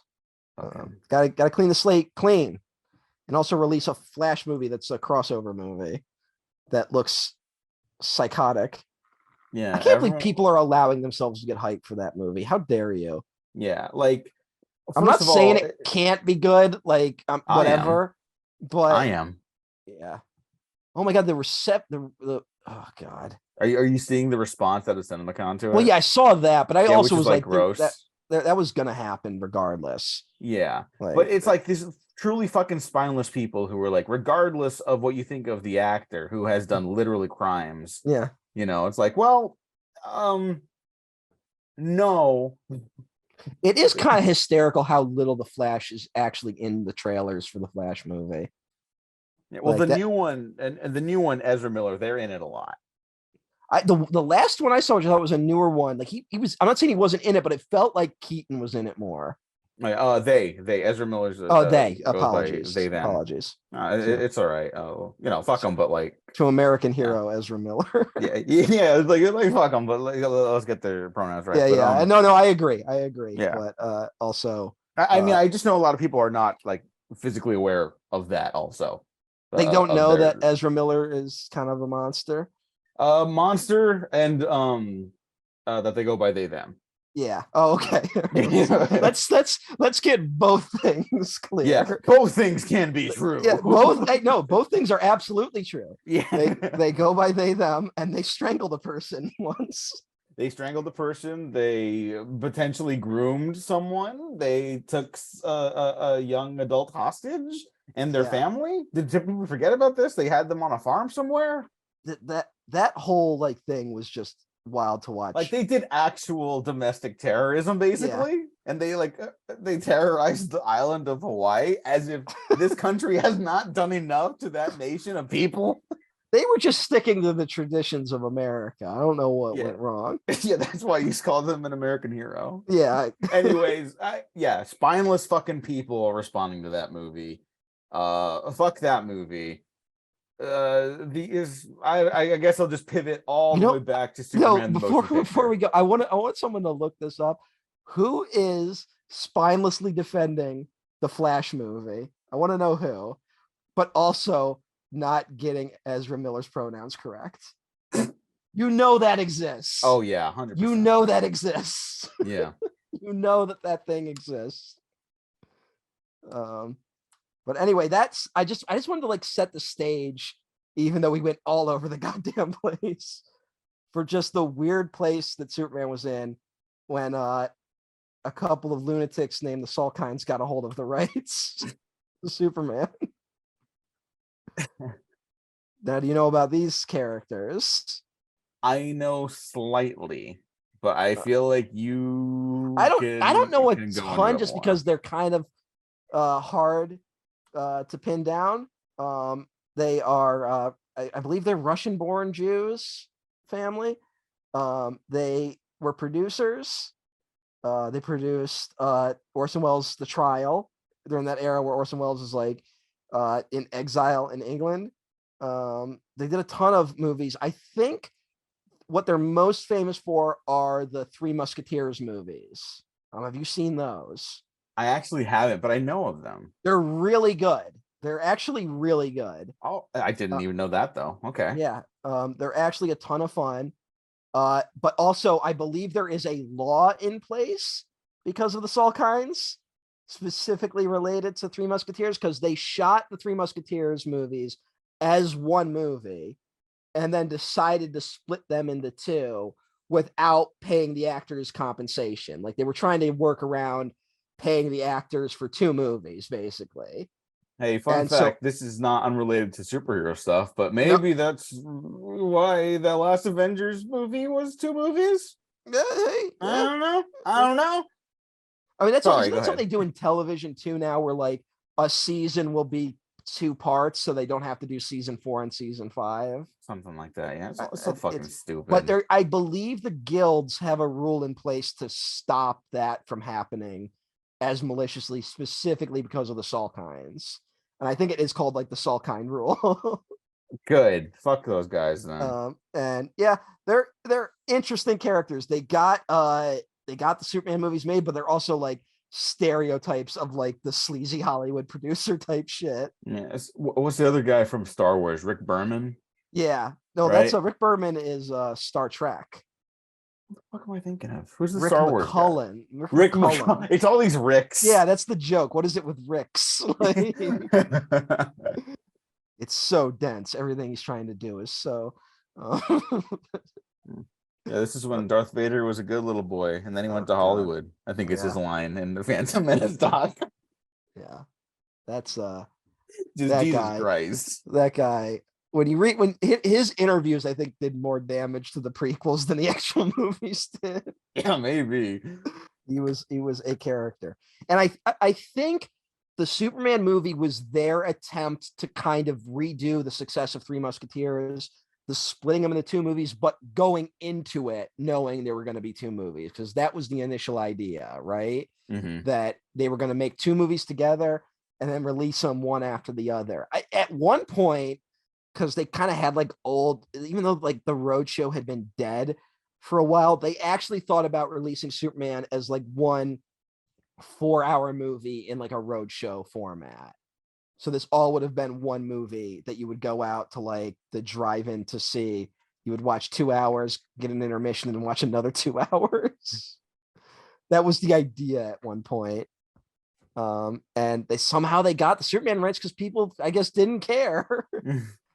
And they time it just right because this movie ends up coming out like right after Star Wars, which is probably the perfect time to do a Superman movie. And it has this weird road to getting made. I think we know Guy Hamilton was one of the guys that almost directed it, who did a bunch of the James Bond movies. It almost went to, I think the story is Sam Peckinpah almost directed it. Have you heard this story? Yes. Yeah. You know, I think we actually talked about a little bit of this like on BVS and Man of Steel back in the day. You're probably right. He didn't get the job because he pulled a gun on one of the Salkinds. Yep, we definitely did then. So there's that story. They wanted Spielberg, but he said no. Or I think the story is they wanted Spielberg, but it was before Jaws. So they decided to wait to see how Jaws did. And then not only did Jaws do well, it ended up being like major. So it was too expensive to get Spielberg at that point. Yeah, and then I know this one too. Like he'd already decided to do Close Encounters. Okay. And so he was like, I'm good. But you know, like in a perfect world, like Spielberg is the Superman guy. He could have done it. I don't know if he could have done it under the circumstances that this movie ended up being made under. It ended up going to Richard Donner, who had just done The Omen, which was like a huge hit. Yeah. Have you seen The Omen? I love The Omen. Okay, I like The Omen. It's not like it's not up there with like The Exorcist or anything like that, right? No, well, I mean, fucking Exorcist. What's up there? Yeah, but it's like there's the Satanic series of movies in the 70s. I don't know if it's like one of the best of those, but it is a fun little movie. Yeah, and yeah, it was also the first decapitation I ever saw in a movie. Oh, that's a good one. Yeah. It's a great one. That's a great decapitation in this movie. Yeah. If you for people out there listening to this, if you're like in the mood for movies like that, I think we're about to get a lot, frankly. Satanic Panic movies? Yeah, Satanic Panic movies, yeah. Not sure if that's a good thing to happen right now. I don't know. I'm willing to bet we're gonna get a lot of interesting movies though, because we're just gonna get like horror's the only thing that's making money. So people are just gonna make a lot of weird little movies. With horror. But people should look up what happened in the 80s thanks to Satanic Panic. You should maybe read up on that a little bit. Yeah. Hey, you didn't see season 4 of Stranger Things yet, right? No, I have not. I think you'll like it. Okay. That's all I'll say. Okay. I've been meaning to. I just, whatever. There's a lot of stuff I'd rather do first. No, I totally get it. So much fucking fun. It was a fucking blast. But that's not what we're here to talk about today. We're here to The talk Omen, about another a movie guy though, that where like inspired Stranger Things, basically. The Omen, another movie though, where Jerry Goldsmith's score is kind of like part of the success of that movie. Oh my That god, yeah. Hey, I've never talked about Jerry Goldsmith very often either. Mhm. Another like top 10 favorite composers, probably. Like Jerry Yeah, Goldsmith no, he's Jerry Goldsmith's is fantastic. unbelievable. Yeah. Um, Fucking Sand Pebbles, Chinatown, man. Yeah. Alien, Yeah, Gremlins, Total Recall, he's got a lot. Like he's got a The lot. Mummy. He has a lot of range, which not every composer has that sort of range. Hmm. But yeah, he was great. He's been there for like 10 years, 20 years at this point. Yeah, Uh, yeah. just a shame. Yeah, Jerry Goldsmith.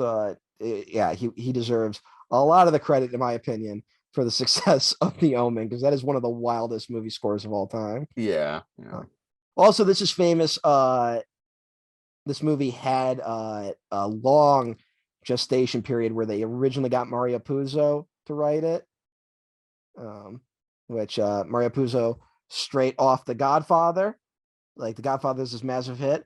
The Godfather, a book he basically wrote because he owed a shit ton of money in gambling debts. Do people know this story? I don't think so, but please tell it. He owed a bunch of money for gambling debts. He had to write a book. He decided to write something in crime, and he basically just made up all the shit that's in that story, like all the traditions of the mafia going back to like Italy. He just made it up. Like none of that stuff's true. But after the movie came out and was such a hit, actual Italian mafia guys started adopting it and started using those terms. So that's true. I'm not even joking. So like it did eventually become part of it. Like so. You know what's genuinely fucking amazing? We've had conversations, many people have conversations about like, can art change the world? And you know what? Yes. Yes, it can. I think the lesson is art can change the world when it's directed at a bunch of dumb guys, which is what the mafia was mostly made up of. But it's also like that. It makes The Sopranos even funnier when like a lot of that show is Tony kind of pining for like the good old days, Mhm. and him being like, I feel like I came in at the end. What happened to like when the mafia? And it's true the mafia was certainly powerful when Tony was younger, but also he's thinking of an era that didn't really exist. It only existed in movies. But hey, That's a and good show. I'll say this. I'll say like not of course because people probably call him, not everything was made up 100%, but a lot of it was. Mhm. So yeah, he gets that book, which was kind of like it was kind of like a trash dime store novel type thing, ends up getting adapted into one of like the greatest movies of all time. Yeah. Right. So like let's get that guy to write Superman, and he turned in a sprawling, epic, insane script that was unfilmable. It's mainly I think it's another one where he just wrote it to hit like a deadline, because it's one of the scripts where like out of nowhere it just stops. Mhm. Like there's Yeah, but you can always fucking tell when that yeah, happens. yeah. It has the weird, because they tried this in the 70s. They made Clark Kent like a TV reporter in that draft, which is what the comics tried to do, which is such a mistake. Don't do that. You can't have Clark Kent be on the live television news every week and be Superman at the same time. You can't. That doesn't make any sense. Yeah, yeah. So, but they were trying to that was one of the attempts to modernize it. So, I think Puzo's mainly like the one credited writer, but like of course, it was rewritten by David Newman, Leslie Newman, and Robert Benton. They were three of the people that came in, and allegedly like all the scripts are all over the place, kind of wild, insane. Richard Donner, when Richard Donner is brought on board, I believe his quote was he said he found the drafts so distasteful that he brought in Tom Mankiewicz. We got another Mank in the house. Yeah. To rewrite the script, and a lot of it is Mankiewicz in these first two.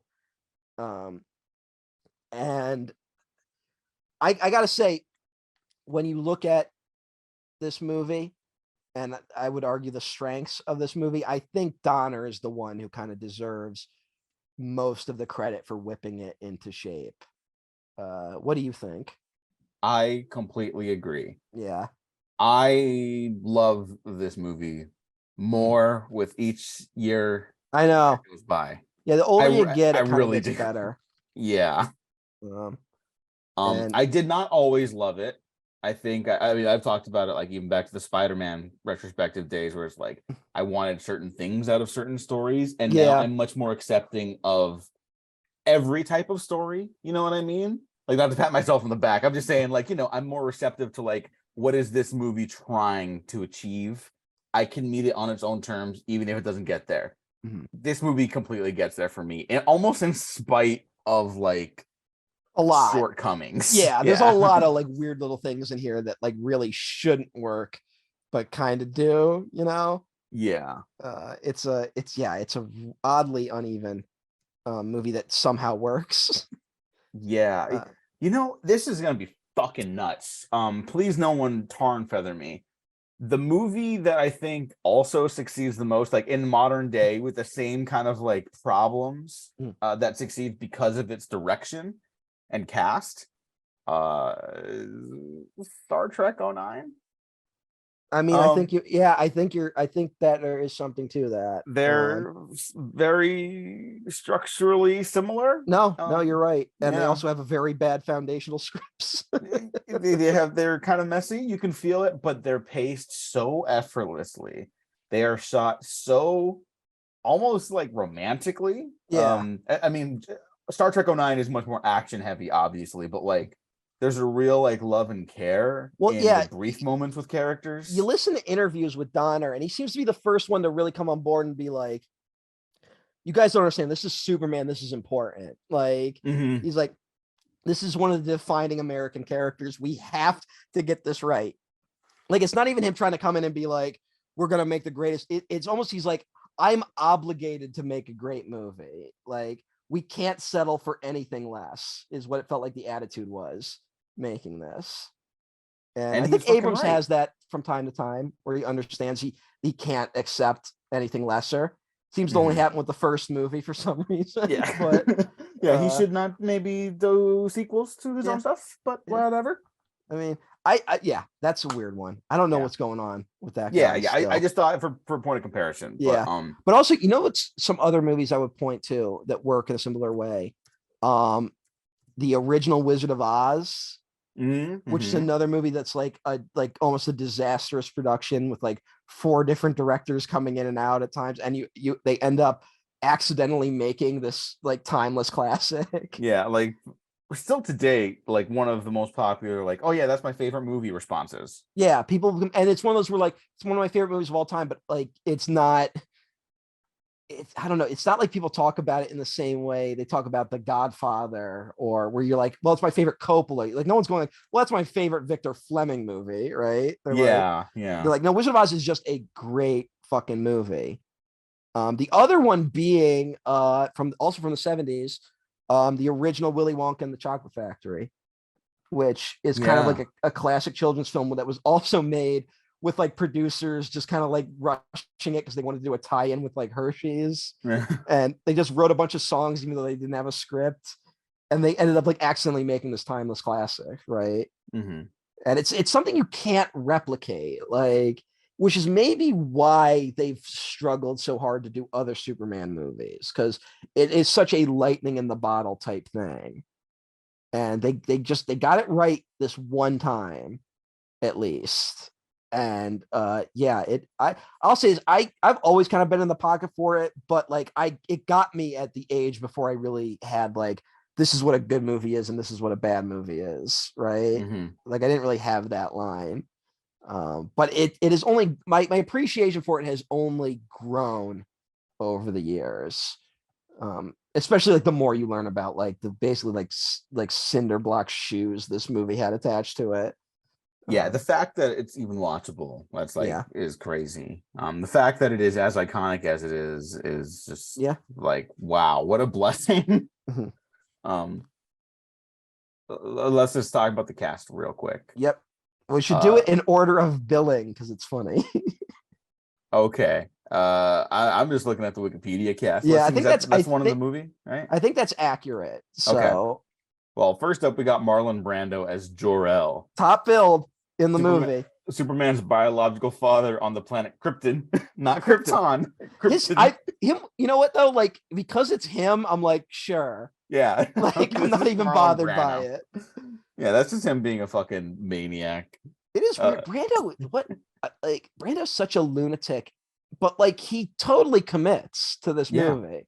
Like Yeah, and I'm sure it was it's a nightmare to work with him, but yeah. I think it's one of those stories where it was actually just hard getting him to the set. Like that convincing him to do it was a lot harder than actually filming him. Hmm. But he also I think he's famously at the time, I think it was like the biggest paycheck for a single actor, and he's only in like 10 minutes of the movie. Yeah. Like so it's that he gets top billing and he's got less than 10 minutes of screen time. Yeah. I mean, he also sued the Salkinds and Warner Brothers Yes. eventually. He sued him, and that's why he's not in the sequel, even though he was supposed to be. Although he is in the Donner cut. Yep. Well, the Donner, we'll get to the Donner cut. That's Yeah. a whole other can of worms. Yeah. And like we're not going to break down every scene of these movies because that's Yeah. 4 movies. And well, let's talk about the stuff we like, and we'll end up speed running it because these movies get less and less interesting. Unfortunately, yeah. Okay, Gene Hackman as Lex Luthor. How do you feel about him? I love Hackman in this. I don't know how I feel about Hackman in general, though. He's a weird guy. Gene Hackman is one of my favorite actors. Okay. But he's been retired since like 2004. Yeah, he's a fucking asshole, though. Yeah, he's supposed to be a lunatic. You know the story of working on Crimson Tide with Tony Scott? Oh, I don't know that one. All right, there's this great bit where Tony is talking about like, fucking he's got Denzel and Hackman. This is his fucking like, this is his stage play movie basically in a submarine. Yeah. And so he's like showing Denzel the storyboards, stuff like that, and like all exciting, right? Super exciting to work with this great group of guys. He shows Hackman the storyboards, and he's like, "What about those over there? No, this is what we're doing." No, I'm not doing any of that. What? I'm not doing anything on the storyboards. And he leaves. And they're like, what? And so they put the storyboards back when he's out of the room. They're like, no one let him in this fucking room ever again. Don't let him see any of our shot list. Don't let us see any setups. We're gonna bring him straight onto the set. Like, I know that Raimi had a similar problem on Quick and the Dead. I believe that. I don't know that, but like I believe it. Yeah, like he would be like, well, we got to do these setups for these shots, and Hackman would just be like, no. Yeah. So why? Yeah. Why? I don't know. I mean, that's that era, that like 70s era of intensity.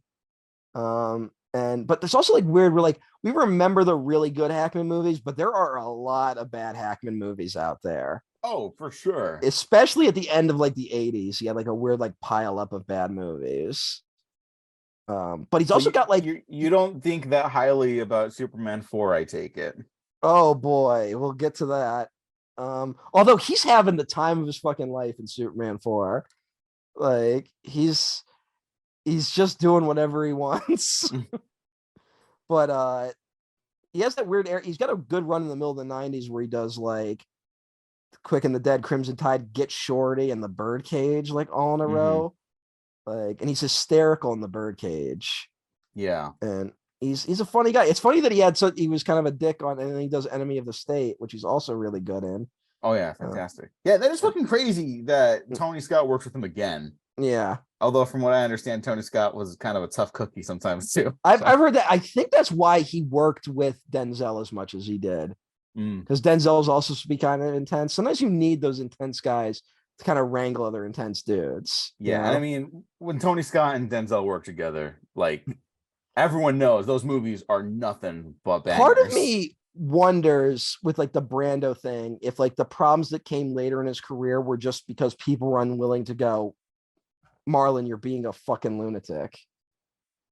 Like, were people just not willing to do that on movie sets because it was Brando? I mean, maybe, it's kind of like the distorted version of no one willing to tell George Lucas no, but he's like a nerdy dweeb guy, and then Brando's just a fucking like alpha Chad asshole. It's fucking no one could just tell if George Lucas was making jokes or not because he's Yeah. got that weird delivery on everything. But Brando would show up on like this famous story of him on a Dr. Moreau, where he just started pitching insane things to the director just to fuck with him. Be like, instead of this, like the scene where he's supposed to get killed, he's like, instead of the movie being about violence and hate, why can't this scene be more like a bar mitzvah? And no one knows what that means. Or when he said, he had that. Have you seen the Dr. Moreau movie he did? I think I discovered I saw a bit with Ron Perlman, but I don't know if I've seen the whole movie. It's a wild movie. It's worth watching just because of how ridiculous it is. But he's constantly wearing a bucket on his head because he had the idea that he would always be like way too hot because he's on this island. So he needed all these different things to keep him cool. And so he'd have this bucket on his head that they put ice in. And he was like, what if at the end of the movie I take the bucket off and there's like a dolphin hole on the top of my head, and it turns out I'm a dolphin. And they would have to talk about that for 6 hours because it's Marlon Brando. Yeah, the fact that Marlon Brando and Gene Hackman are in this is fucking nuts. Like, what's the equivalent of that today? Oh God. Well, who are our actors that are like known for kind of being prickly, and like I mean, Denzel has that reputation a little bit, A little, but I mean, everyone respects the shit out of him, rightfully well, so, no, right? I think people respect it. People respect Hackman even though he's a dick. Like, there are people I can't think of too many though where it's like there's some people who are just kind of assholes and then also are untalented, like, and then there are people who are. They're not tough cookies. They're like criminal, Yeah. Which is one thing to be an asshole on set. It's another thing to like actually suck as a human being. But I can't think who has a bad reputation these days. I don't even know. I can't think of any off the top of my head, unfortunately. I mean, maybe fortunately.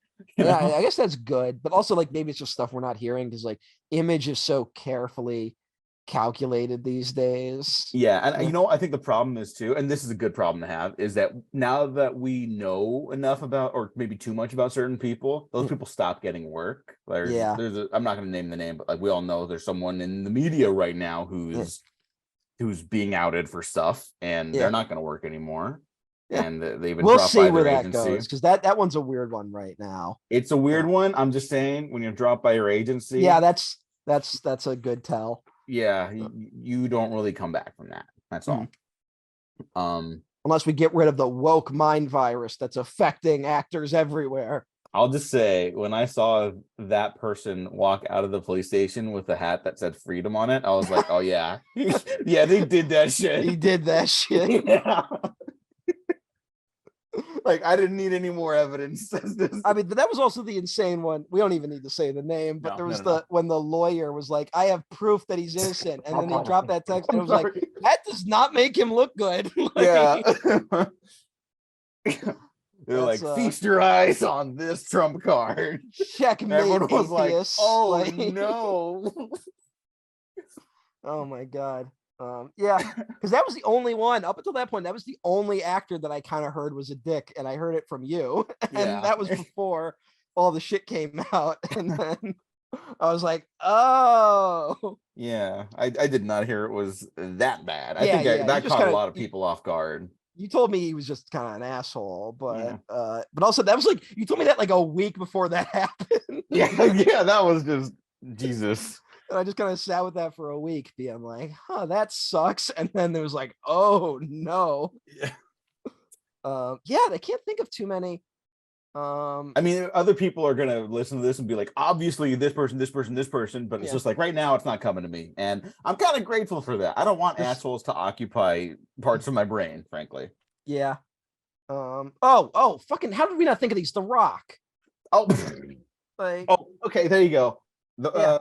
The Rock and Vin Diesel. Yes, I like these actors as actors. It's not. This is not a statement about their quality of acting. Yeah, The Rock and Vin Diesel just have been known to have a reputation. They got the old movie star ego. Yeah. Like, And I mean, hey, their successes were that they were crowd pleasers, right?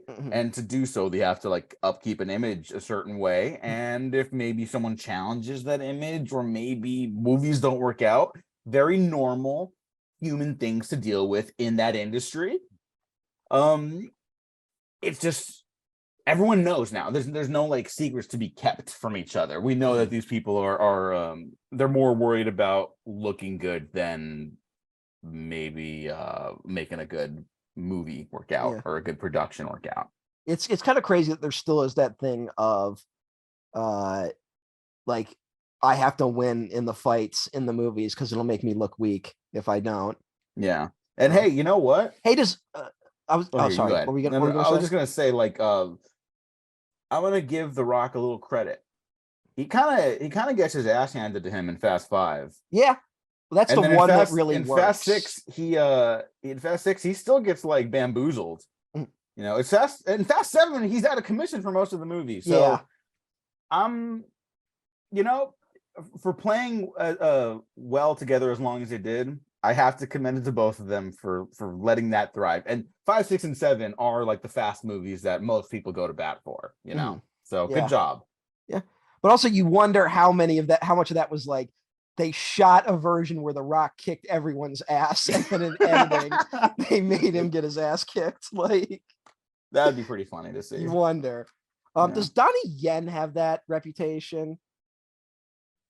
I don't know. I know he was a little harder to work with when he was younger, and now I think he's just he's cooled off, I think. Without spoiling anything, though, it felt like a lot of John Wick Chapter 4 was built in a way so he wouldn't get his ass kicked. I could see it. I'm not saying like I have any proof. It's just watching that movie, it felt like certain things played out the way they did, so Donnie Yen wouldn't get his ass kicked. I mean, maybe not a complaint because it worked. Like, it oddly worked, but yeah. And that's the greatest fucking movie ever made. But so you got these two lunatics front loading this thing, and then you get Christopher Reeve, who by all accounts was a lovely man. Yeah, who has the greatest quotes about Superman possibly ever. You know, like everyone talks about like certain actors like being perfect for movie roles. It is weird where it's like, and they talk about how long it took them to find a Superman, and it is this weird like, oh, like this guy was fucking born to play Superman, you know. And he really was. He really was. Like, he's so good. And you know, this isn't a diss at anyone. There have been plenty of great people play, but like it has been so hard to replace him as Superman. Like, no one's really come close to his version of Superman. And no one has been able to, in my opinion, establish a version of Superman that was different and equally as interesting, you know? Yeah. It's not a complaint. I'm just saying that's my opinion. I agree with you, and I like the other Superman as Superman.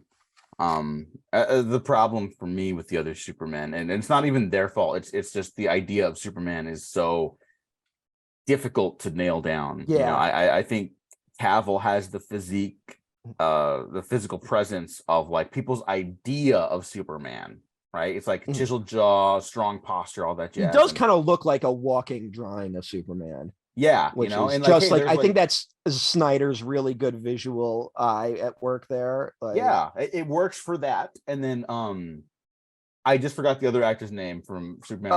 Brandon I love Routh. Him. Thank you, Brandon Routh. I love him.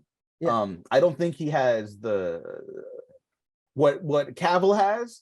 He doesn't have what he has. Cavill doesn't have. You know. But he also was given the impossible task of playing Christopher Reeve Superman. Like, he was not allowed to play his own version of Superman. Yeah, and I really think that is kind of the bane of other Superman adaptations. Yeah. Is that they are going up against Reeve, and it's not even those actors' fault. It really comes down to the direction of the movies, not letting them occupy a full person, essentially. They're responding to stuff that came before. You know. Yeah. I will say, I just want to shout out other Supermen just from the top of this, so we don't have to spend too much time as we're going forward.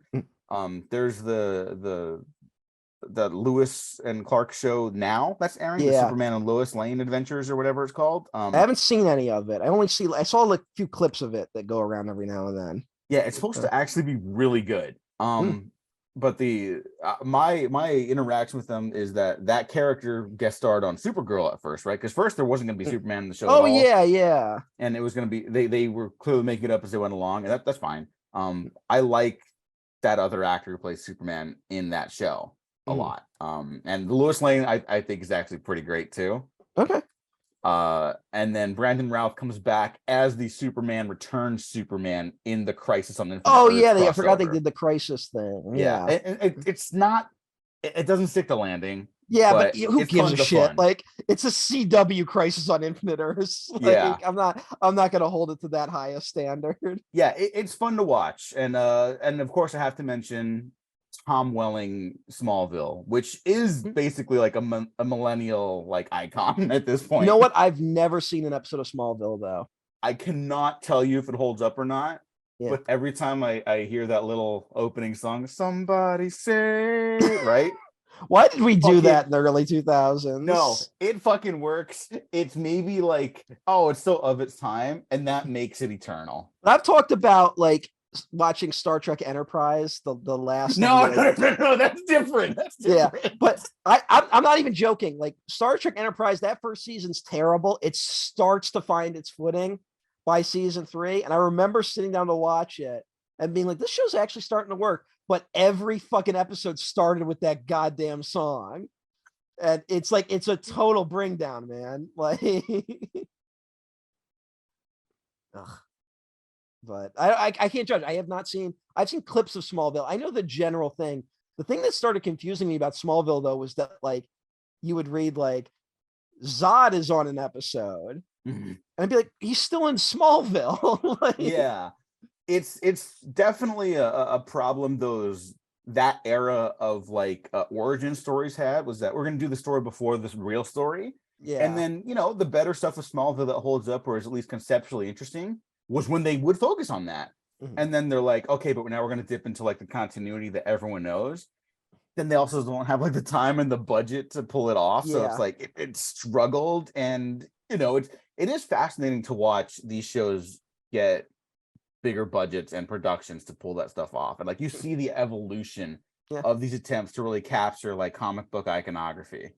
But I don't mind them looking cheap.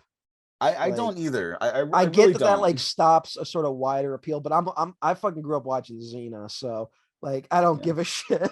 Like, I need to watch Xena because Xena's everyone's a been ton of talking to fun, me man. about it. You're like the fifth person to bring up Xena to me in the past It's like not seven streaming days. anywhere right now, which is really frustrating. Oh, Um, fuck. I should just buy it because like yeah, people are hyping it up way too much. I might buy it, but I'm gonna buy it on DVD so I can get like the old standard definition feel. No, Like watching that show on the Sci-Fi Channel. yeah, maybe that's a show that doesn't need to be in 4K. You don't need Yeah, to see all the rubber tape and stuff. yeah. But it's yeah, it's Yeah. So I just I, wanted to mention all those different Supermen that basically like they cannot live up to Christopher Reeve almost because they're intentionally positioned to be that type of Superman. yeah. It Well, it's hangs either they're over trying everything. to make him fit that box too much, or they're reacting too strongly against the Christopher Reeve image of Superman. Hmm. It's like it swings too far one way. It's oddly they give Batman a lot more like we're gonna let the actor bring their own version to it, but we haven't. Maybe I think it's just because of the limited amount of times we've done Superman in like the wider public that like it's we haven't gotten there where it's like, oh, we can do this type of suit. We should have if we had gotten the Nick Cage Superman in the 90s, I think we wouldn't have this problem.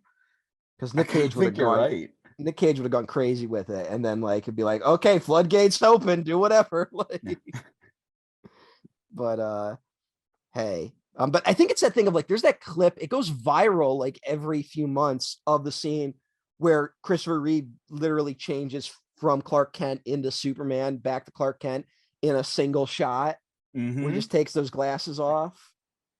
It's like an amazing performance. It goes viral every now and then, be like, how is this guy that good? Yeah. Like, and it's that thing of like you in that moment you believe that putting on those glasses would make you not think he's Superman, right? Hmm. Like, uh, God bless you, Christopher Reeve. Yeah, I mean, it goes viral for a reason. Yeah. He's fucking unbelievable as Clark Kent, Superman. Like, yeah, That's the it's other thing terrific. I think you run into a problem with is that there's so many guys who have played Superman who can't get both sides of Superman correct. You know what I'm saying? Hmm. Like they can't do Superman and Clark Kent at the same time. And Reeve was the one that really got to that angle. They didn't seem to really bother with Clark Kent in the Snyderverse. Like he No, kind yeah, he kind of just is Clark Kent, but like there's nothing distinguishing about him. And then I don't think Brandon Routh like had that gear totally, which is not his fault. It's just he's being asked to do another person's version of, maybe if he'd been allowed to find his own version of Clark Kent, it would have worked. yeah. But You know, he plays Ray Palmer in the Arrowverse series yeah, before coming back as Superman, and he's fantastic. He brings such a great energy to all his appearances in that series. Like it's good stuff. I'd recommend Legends of Tomorrow. He's now not in the last season, but you he'll know. be back to voice fucking the guy from Scott Pilgrim in the Scott Pilgrim animated series, Oh which is yeah, something we're doing apparently. yeah, yeah. Um, I hope it works. I really the do. hottest new show of 2012. Oh, Oh well. All right, next on our list, Ned Ned Beatty. Beatty. Ned Beatty as Otis. Oh, sorry, Mr. Luthor. Boy, Mr. Luthor. This is 2 years after his Academy Award nominated performance in Network, where he has that one scene where he just yells and he's like the devil, and it's amazing. And then 2 years later, he's fucking Otis, the bumbling idiot who works for Lex Luthor. We used to have movie stars. Movies used to have Ned Beatty in them. I mean, Ned Beatty might have had like one of the greatest like careers of all time. Like, just like Deliverance, and then Nashville, fucking All the President's Men, Network, Mikey and Nikki, which he's amazing in as like the fucking world's shittiest hitman. Oh, Mike and Nikki's so fucking good. Mikey and Nikki, and it's easy to just focus on Mikey and Nikki, obviously, right? Yeah, yeah. But he is so good in it. It's just like, God damn it, I'm actually losing money on this job. Like, Yeah. it's just what a range Beatty had. And then just to be Otis, who's a genuinely funny character in not a embarrassing way, you Yeah. know? Mm-hmm.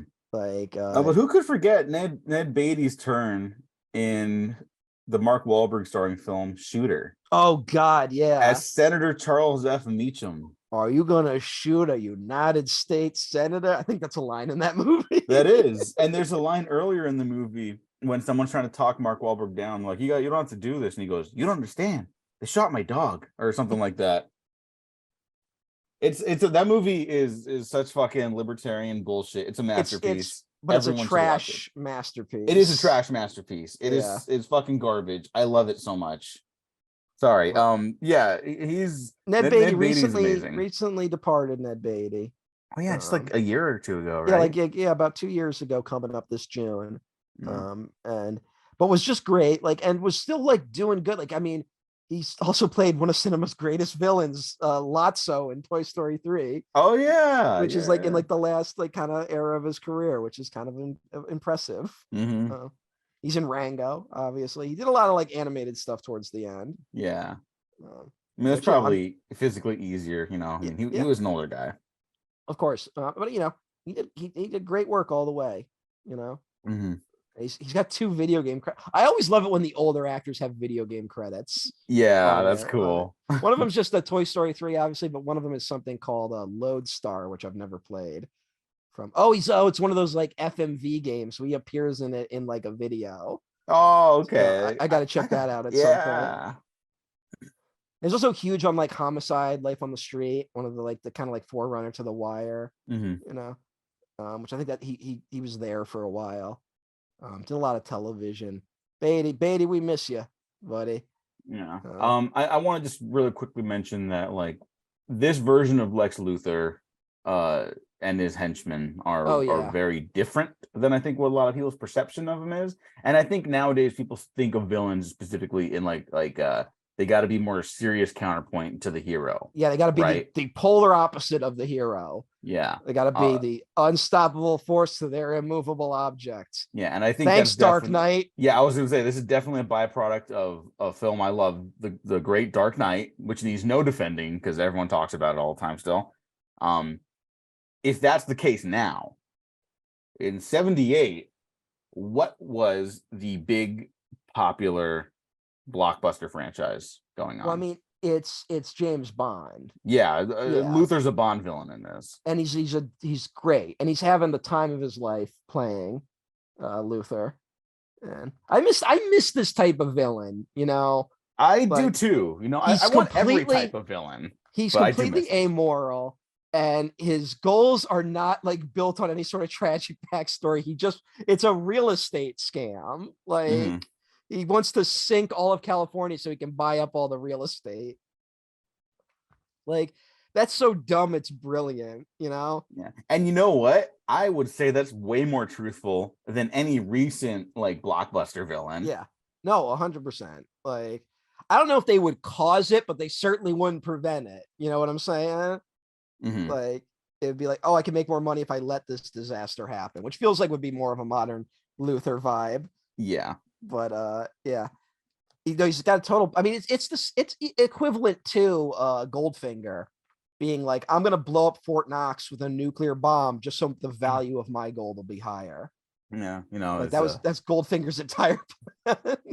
is that how a warped brain like yours gets its kicks? By Oh, planning the death of innocent people? No, by causing the death of innocent people. he's so good. Yeah, it's fucking great. People don't like this Lex Luthor. I think you're a coward.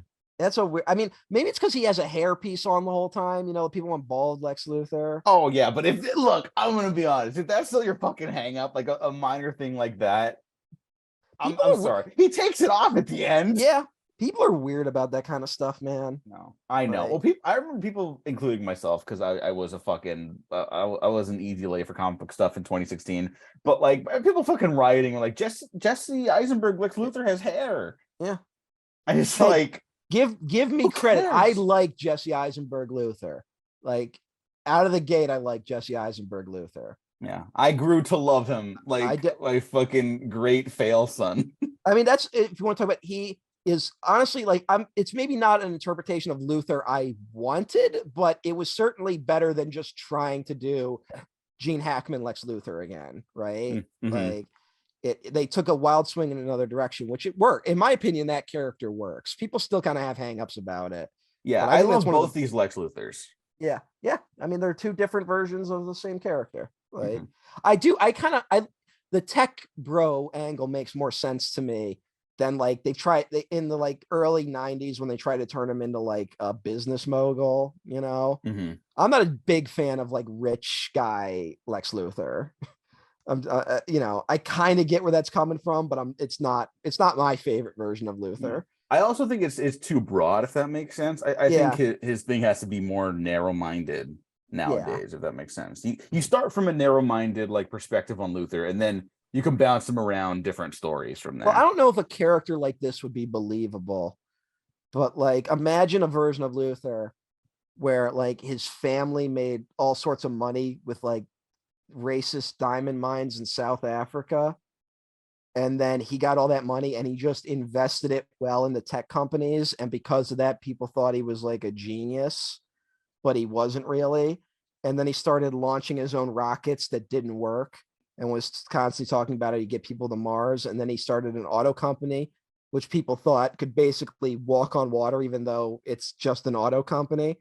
And then he was getting made fun of too much on a certain website, so he bought it and now doesn't know what to do with it, and he's in massive debt and is possibly using it just to launder money just so he can avoid paying taxes as he unloads his stock from his two other failing companies through it. I mean, I don't know if that's like a believable take on Luther though. Like it's a little too silly to happen Yeah, in that would real be life. fucking stupid. It would just be silly. Like That person, whoever they would be in this fictional landscape, would have to be the stupidest, most repugnant piece of shit, Yeah. maybe on the internet. It would honestly be crazy for someone that stupid to really exist and Yeah. also have money. Yeah, that'd be too stupid. I'm sorry, Matt. That's Yeah. too stupid. It's the first one that came to my head. So maybe a few rewrites I could make him a little more engaging, but yeah, it would just be too stupid, even for a Superman movie. Yeah, too stupid and too pathetic and depressing. Yeah, it's just like I don't think like someone that hollow and empty inside could really exist. Yeah. Like, I think there are people like that, unfortunately, to some degree, but not to that level, while also being a rich person. Like, you would think a person like that would just be poor, but Yeah, it's too ridiculous. I'm sorry. I don't believe that for 1 second. too crazy. Yeah. Too crazy. Thank God life doesn't imitate art. Yeah, of course not. Anyways, let's run down these little here's facts. the other thing, though. That if they do Luther again, he's just going to be fucking Donald Trump. We'll see what James Gunn does. Yeah. But like Luther will be in the first movie. That's got to be what they're talking about, though. Yeah. Like, well, isn't he? Here's what's weird. James Gunn made that statement where he's like, I'm using All-Star Superman as a basis. Mm-hmm. And I'm like, he didn't really explain what he meant by that. But like, you can't start with All-Star Superman, That would be like doing a Flash movie that's just Flashpoint as your first movie. I guess you're right. Never mind. I guess you could. I guess they're gonna try. Look, I will say, I do have more faith in James Gunn than anyone who touched the Flash movie. Certainly. But it's a frustration to someone like me who maybe just wants to see Superman punch Brainiac in one movie. I don't know. I'm right there with you. It's been nearly 50 years. Well, we got a computer bad guy in the third one. Oh boy, yeah, Richard Pryor's evil computer. Yeah. No, I'm with you on there. And James Gunn has like a tentacle fetish or something. And I'm not even saying that to be dismissive. It's just a recurring thing in his movies, right? So maybe you could do a Brainiac thing with that. James Gunn has a lot of fetishes, frankly. I'm not even criticizing. I'm just be a fucking weirdo, motherfucker. Like, go crazy with it. Yeah, like, I do want more weird. I mean, like, fucking David Lynch has like the velvet fetish, which he was like, oh yeah, I guess I do. Yeah. But also, like, just fucking great. James Gunn's also one of those weird guys, though, where like he likes reading. So, like, when I watch his stuff, I don't know how much of it is like his fetish or he's just fascinated with a weird fetish. You know what I'm saying? Yeah. Like, you can't kind of tell that. Other than it's not like when you watch an Ari Aster film and it's clear he likes being dominated by women. Mm-hmm. But hey, that's a whole other can of worms. Yeah, I still haven't seen Bo. Yeah, he'll probably like it.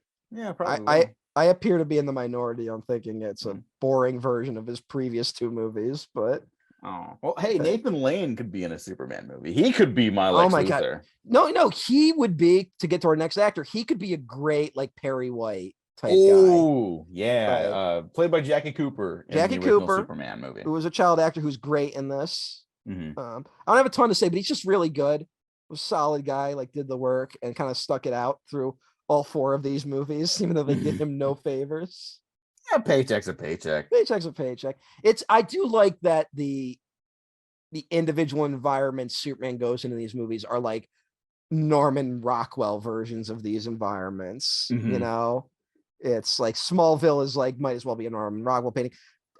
Fucking Krypton is like straight up like a goofy fantasy land. Yeah, I love Krypton in this. Like, Krypton looks so cool. Like in Snyder's, it's clearly like Avatar style and stuff like that, and that's like cool. I like that, but it's like what else have you seen that's like this? I know, and it is one of those where like it's so iconic, it's kind of become the like house style of what Krypton looks like in a lot of versions. Mm-hmm. Yeah, they kind of try to bring back the old because the other version of Krypton from like the really early comics have a bit of a Flash Gordon kind of rocket ship vibe to it, that they've tried to bring back for the versions. But I think this one kind of stands big in pop culture memory, and that and like the Fortress of Solitude, Mm-hmm. Did he even have a Fortress of Solitude in the new movies? He had that crashed spaceship, right? The crashed spaceship is supposed to be like his Fortress of Solitude, and then whatever. And that's then fine. we find out that Superman is pro-choice, which is really cool by the end of it, because there's a bunch of fetuses on that ship. Do you remember that? Oh yeah, and they kiss in the remains of the fetuses. That's that's not what I was saying, but yeah, basically. Yeah. Which It's is, all hey, you downhill. know, They say it's all downhill after the first kiss. which is I've never That's heard a that. saying that people say. That's a Apologies to really the Man common. of Steel defenders. I still can't get there. That one. That's the one I draw the line on, man. Like, Yes, I'm sorry, sorry. I but not for me. like I was saying with like Smallville's like Norman Rockwell, fucking Krypton's like a goofy fantasy world of ice and crystals. Yeah, I mean that's the thing about the Krypton in this one. Like Yeah.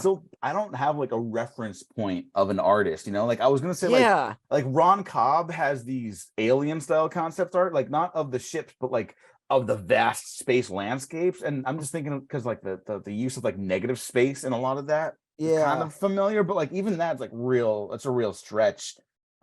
It's so unique and it's so cool, and everything's like got this crystalline design. And it's like, is this one of the first things where it's like, oh, all the information stored on these planetary crystals, and you can Honestly, this kind of feels like a 70s thing. Like this is very Zardoz adjacent. oh yeah. This is Zardoz minus the weird sex stuff. And thankfully, Zack Snyder brought it back in his version of Superman. Yep, it's all coming together. Yeah. They're all coming together. They're all coming together. Not so much General Zod and his cronies. They get blasted into the Phantom Zone. Oh yeah. I will say this is one of like the most like, I gotta say it's a kind of a ballsy opening of a movie with it's actually there are like multiple versions of this movie, which makes it a little confusing. I distinctly remember a version I owned as a kid which did not have the opening comic book thing, which is like the kid being like, even the city of Metropolis was affected by the Great Depression. It's a weird opening because it's like a Superman comic, kid opens, and it's like, thankfully, the Daily Planet exists as a beacon. It doesn't mention Superman at all. And then we just go right into the credits for Superman, which I do remember one thing as a kid being like, man, these credits are long. Because it's just an excuse to listen to that score for the first time, the Superman March. Yeah, it really is. And then when we go to the newsroom, it's kind of like, it's almost like the Hudsucker Proxy newsroom, right? Like it's like a stereotype of the old newspaper type thing. Remember newspapers? Yeah, I used to work at some of them. Yeah. I hope that's something they like, they don't try to abandon for the new Superman, like that he's like, oh, he's a blogger now or some shit, you know? Like, yeah, I also hope that that's like, it's fine if he like has a Superman blog along with that. I'm even willing to say that, you know, it should be the lamest blog on the planet though, like daily observations with Clark Kent. Yeah, it's like, you know what, to bring up the Flash show again, Iris West starts a blog on the mysterious red streak that's showing up around Central City, right? And then she's able to pick up a job at the paper there, but people don't take her seriously because she started on a blog, right? So she has to like prove herself, and it's like, okay, that's a conflict you can build off of. No, you could. I mean, it would be, my thing is that like we kind of need newspapers because investigative journalism is actually really important. Yes, like, and that should be your plot of your Superman movie. Be like, this paper, we kind of need it to survive because it's an important institution, and if it goes away, like, then what's going to happen to like actually holding powerful people accountable? Because that's something that Superman can't just solve by like flying in somewhere and punching someone, right? Like, but hey, what do I know? But yeah, and then like Metropolis is just New York City in the 70s. But hey, what, you know what, they mentioned my hometown in this movie. Really? Yeah, when he goes to when Otis goes to the train station, they mention a train that is going to Syracuse. They just say Syracuse, but they don't say New York because I guess they wanted Metropolis to be a little ambiguous as to where it was. But hey, but it's just New York City. So next, speaking of the Daily Planet. I mean, there's someone else on the cast. Well, no, I want to go in order because I think it's funny. Okay, we have to, because the next one is Glenn Ford. It's on the list. Yeah, it's Jonathan Classic Kent. Western actor played Jonathan Kent in this movie. Another thing they've kind of struggled with dealing is the Kents in the Superman stuff going forward. They have. I love the idea of Kevin Costner Yeah, as Pa Kent. I still don't get that scene. I'm just Again, I don't get it. I'm maybe just a moron. Like I'm just gonna chalk it up to that. But like, also you're not supposed to hide under an overpass during a tornado. That's actually a bad place to hide. It's I don't think it's that well thought out. And apparently this is actually relatively new, but I think we all kind of understood this. Because Man of Steel was just rushed into production basically to keep the Superman rights, right? All that jazz, we all know. Like no one was really happy with the draft that they were shooting with already, and they tried to do work. Like credit to Snyder for trying to buff it up as he was going, but is that David S. Goyer? Is Goyer the writer on that one? He is, and I'm not even gonna blame him entirely. It's just the production rushed it into. The producers rushed it into production. But it does kind of have his stink on it a little bit. No offense to the guy. No, it does. And he's a good structure guy. Yeah. And I stand by that. It's just the individual scenes. He couldn't really get them to click together. The whole Kodak thing reeks of him. A little bit, yeah. And not necessarily something that works for me. Yeah, I'd agree with that. But okay, this Pa Kent. Jonathan Kent. I always forget the fucking the names of the Kents or whatever. But I think in a lot of versions it's just Ma and Pa Kent. Like that's probably why. I'm not taking the blame on this. I think it's Jonathan Kent, and I don't know the mom. Martha. Oh God, how did I forget? How did you forget that? How did I forget that? See, so he would have said "Save Martha." I'd be like, I don't know who that is, and I would have stabbed him with my kryptonite tipped fucking thing or whatever the fuck was happening at the end of that movie. I liked it. No, it's fine. He hits Superman with a literal sink in it. Yeah. Like it's a ridiculous, but like in a good way. Yeah. All right, how do we feel about all the Jonathan Kent stuff in this movie? I mean, it's good. It does what it needs to do, Yeah, again, we mentioned the writing maybe not being up to snuff here, but there is a problem where and I think the chickens come home to roost in like Superman 2, where like a lot of these ideas don't really mesh very well. But there's a lot of like, you were put here for a reason, but also don't show yourself, which is a similar problem that Man of Steel kind of had. Yeah. But it's just fun. He's trying to impart like good lessons on him, being like, hey, you're meant for great things, but not on a football field. Like, which is, I think, a fine lesson to teach him. And then he dies of a heart attack. And there is something like kind of poetic about like there was nothing he could have done about that, Like it's one of those he can't stop just the march of time. Yeah, I really love that idea. Although that's ultimately the thing he defeats at the end of the movie. Yeah, again, like maybe it doesn't work so well on the page. But hey, and that leads him on his quest to. I just like they keep it simple. I guess that's what the thing is. This movie's the beauty of this movie is the simplicity, to quote the Big Lebowski. But it knows when to say the right amount of stuff at any given time. It doesn't go too far in one direction or too far in the other direction. Did you find it a little distracting that the kid playing young Clark Kent is just dubbed with Christopher Reeve's voice? That does bother me. It's a little weird, right? Like, it's a little odd. But I don't believe that person had a huge career afterwards. Yeah, he's in Pumpkinhead apparently. Oh, okay. I like Pumpkinhead. Yeah, but who knows what that means? It's a good movie. That's what that means. Good movie. All right, and then of course the next actor on the list, Trevor Howard is the first Elder. Sorry, you're just like considering the caliber of actors they're working with. Is yes. Why is he? I'll just say, why is he above Margot Kidder? I mean, as Lois Lane. He was in Brief Encounter, man. Okay. Margot Kidder was in Black Christmas. Yeah. And Well, Sisters. Well, was yeah, Sisters was before this, yeah. yeah, I think so. Um, And yes, Black and Christmas. obviously next on the list is the great Margot Kidder, who also is kind of like has set a high bar for people to follow up with. Um, we lost her not too long ago in 2018 as well, under frankly tragic circumstances. Um, uh, I don't know if people know this. Do people know this?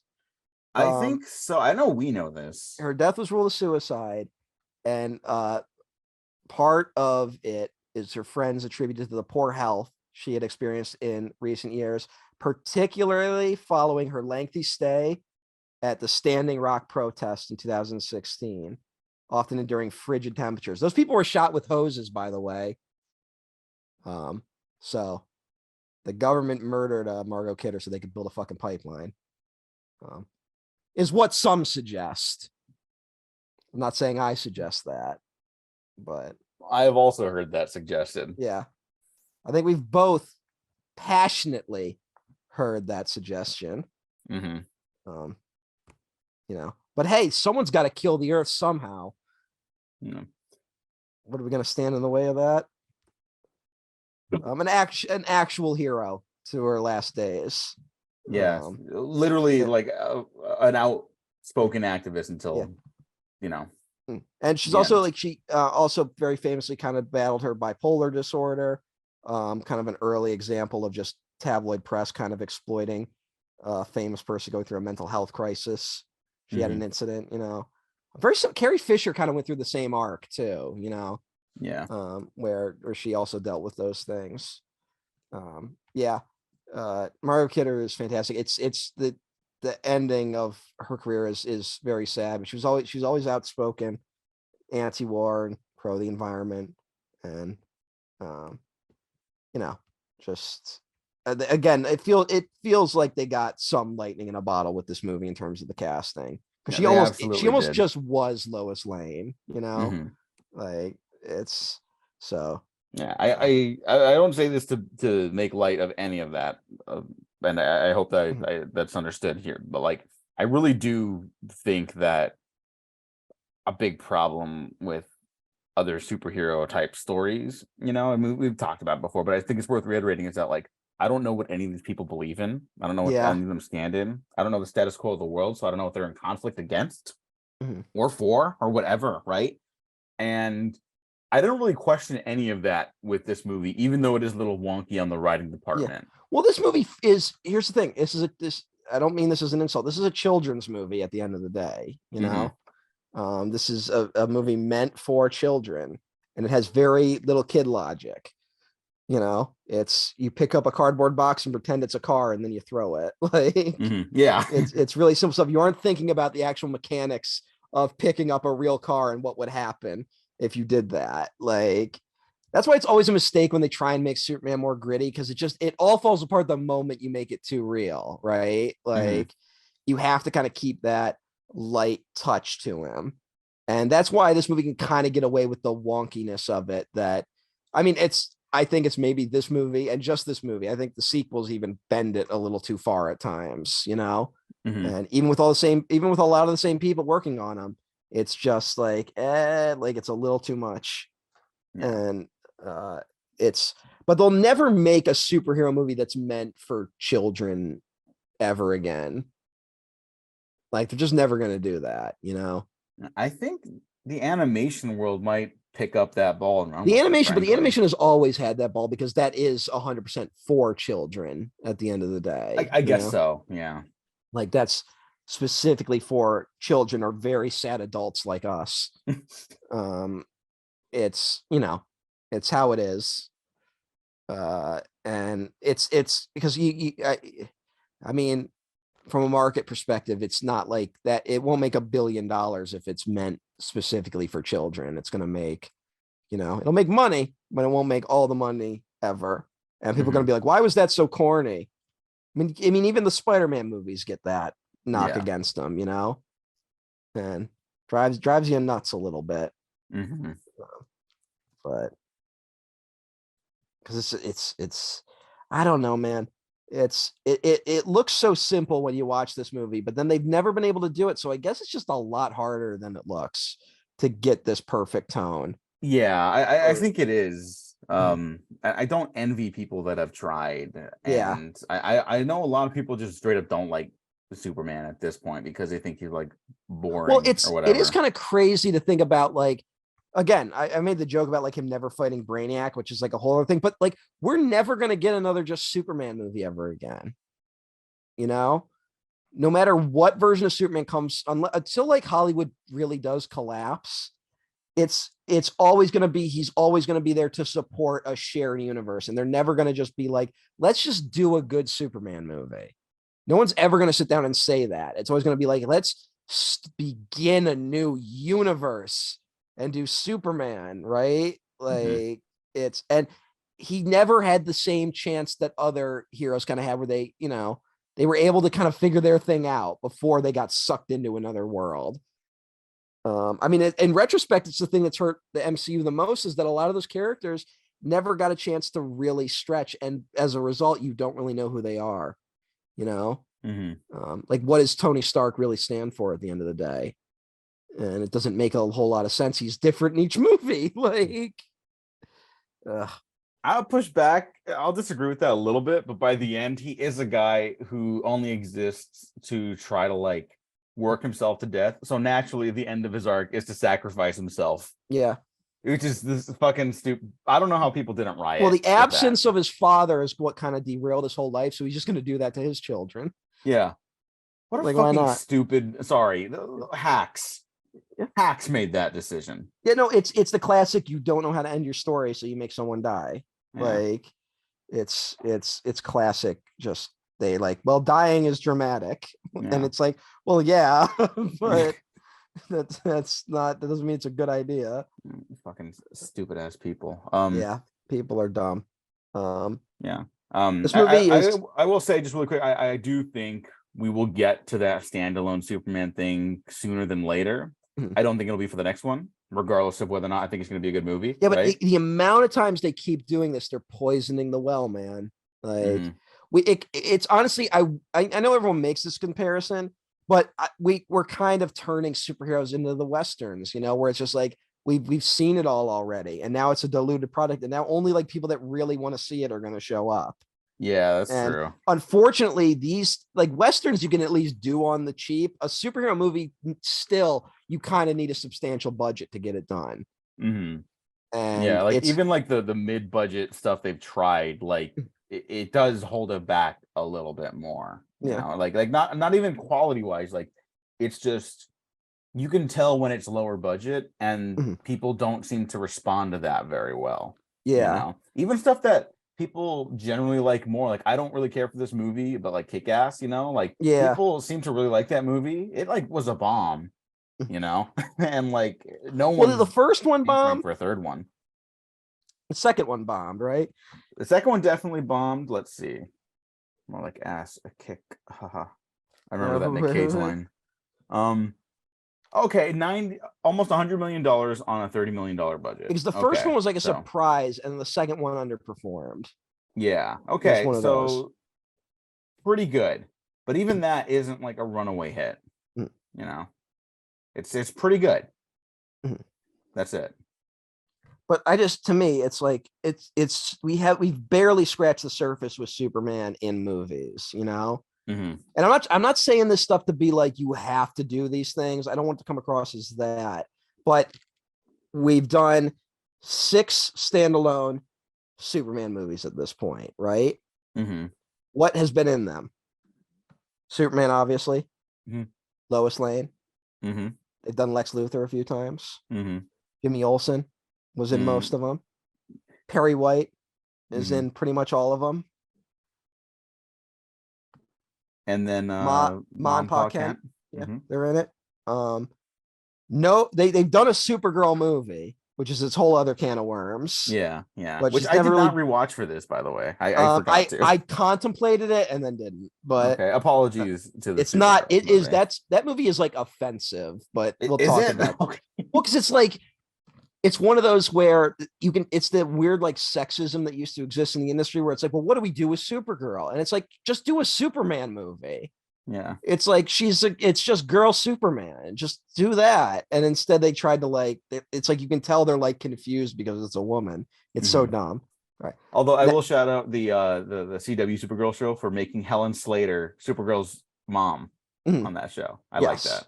No, very sweet. That show's a lot of fun. Yeah. Fortress of Solitude, we got Krypton, Metropolis, Phantom Zone, right? Smallville, all that. They've never done Candor, which is like one of those like huge things. Yeah, they did in the Supergirl show. They did. I mean, the show's fine, but I'm talking about these movies, like because for the general public, they've never done Brainiac. They've never done Bizarro, which are like two obvious ones to do, right? Yeah, somehow we got fucking Doomsday. Yeah, that's the thing. Doomsday fucking sucks, man. Yeah, Doomsday's never been cool or interesting. Doomsday exists just to kill Superman. Like that's his only character. And then the more we explored him, the lamer he got, and he wasn't even that cool to begin with, right? Yeah. We got Darkseid in a Justice League movie, right? But like that's a whole other thing. What have we got Zod. We've done Zod twice now. Yeah, we're about to do it 3 times. What are we doing it again? In the Flash movie. Oh God, I forgot. Yeah. Oh, fuck that shit, man. Fuck that shit. Yeah. I don't know. There's so much shit you can do. It's like Bruno Ugly Mannheim. You know? Intergang seems like a natural like evolution. All the fourth world shit should kind of start in Superman, you know? Like I'm not saying do all of it, but like it's a good jumping off point. And then you get like just, you know, Ultra Humanite would be fun. Like there's such an annoying moment in Superman 3 when like there's like the goofy opening credits and like those toys kind of set on fire. And it's just like watching it now, I'm just like, why just do Toy Man? Like have Toy Man rob a bank in the first 5 minutes and he gets his ass kicked, right? Like that shouldn't be that hard. How about Metallo? Yeah, Metallo, like he's a fucking guy. Like and this is just for me. I want a movie. If we ever do a Batman Superman team up movie again, I want them to fight Mr. Mixapitlik and Batmite. We're both doing it wrong. Yeah. No one knows how to pronounce it. It's fine. The M from the Fifth Dimension. Yeah. And him and Batmite team up to fight Batman and Superman. That would I know no one else wants that, but we already lost the perfect guy, which was Gilbert Gottfried voiced him on the Superman the animated series. I know. But, nah, they talked about it. They almost did him for the third movie, and it was going to be Dudley Moore. Which was not a bad choice. Yeah, bad choice. But then I think it was like they'll be too expensive. Let's just do the most boring thing possible. But you know, and my whole pitch is like I would do Livewire. Like I think Livewire would be a perfect villain for right now. But they'll probably do Zod again.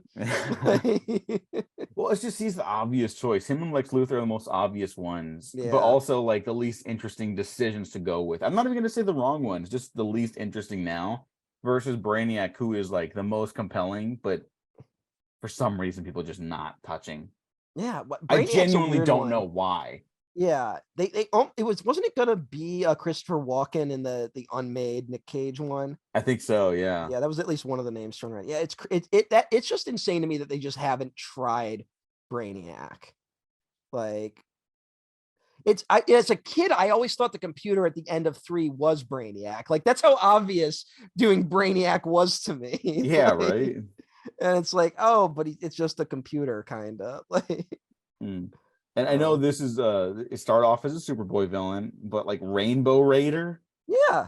Something. Get some color in there if you want, like, you know, if you're like, oh, we want my superhero movies to be colorful. There you go, Rainbow Raider. Yeah. Get Funky Flashman in there. We're just gonna list off like the obscure villains. Right, Funky Flashman kind of rules. Solomon Grundy, born. Oh yeah, but he's a Batman guy. Yeah, but whatever. No, he starts in Superman. Oh really? Am I wrong? No, you're right. Yeah, he's on the cover of All American Comics. Yeah, he starts as an Alan Scott Green Lantern. Yeah. Alan Scott Green Lantern villain. Okay. So Okay. we're both But hey, wrong. whatever. They're never gonna do Alan Scott. Solomon Grundy's free. Yeah. He Apparently rhymes a they're never lot. doing a fucking Green Lantern movie again. So again, how fucking hard is this shit? Yeah. You just look at like this like huge depth of what you could do with this character, and it's like they kind of just do the same 3 movies over and over again. Mm-hmm. See, they should do the Batman team up, but it's got to be composite Superman. There you go. One of the dumbest characters ever made. I like Vegetable Mineral Man. Oh yeah. Yeah. Oh my god. Yeah, we're getting deep cuts now. Deep cuts, And man. here, there's another one I actually think could be a fun B villain for a movie, like a sub villain or a henchman. I know people are like annoyed by this era of comic books, but like Lobo, throw Lobo in as like a henchman or something. Like Lobo's not bad. Like I like Lobo. Yeah, he gets shit because he gets lumped in with like that like terrible '90s era. Like, Yeah, but no, he's fun. yeah. Like, but you do have to make him like the heel. You know, yeah. You can't be like, look how fucking cool he is. Like, no, he has to be kind of like brutish. But I'm also like, my whole thing is like, you should get like a really lame villain for like the opening like action scene, right? So you just do them really quick, but you got to have them do their villain thing. Like they can't just be Paul Giamatti stealing a truck at the start of the movie. Like, so you got, and then you have the real villain. Just so you can start using some of these guys. God damn it! Like, but bring in fucking what do you call it? The Legion of Superheroes. Yeah. Like, why can't you do that? There's so much shit. There's really so much shit you could do, and they just don't do it. And the animated shows, like various ones that you and I have like even like touted as like good adaptations, like they've all done this stuff. Yeah. So it's not impossible. It's maybe it really is just like the money bags, like being so insecure about like looking kind of lame with Superman. Yeah. Yeah, you know what isn't lame? Nuclear Man. It is weird. There is a weird, like, it's kind of swung too far in the opposite direction, but for the longest time, the people producing this stuff had like a genuine contempt for the actual source material. Like I said, now it's gone in the opposite direction where now we have to treat all these things like they're the fucking lost ark of the covenant. Like, I know.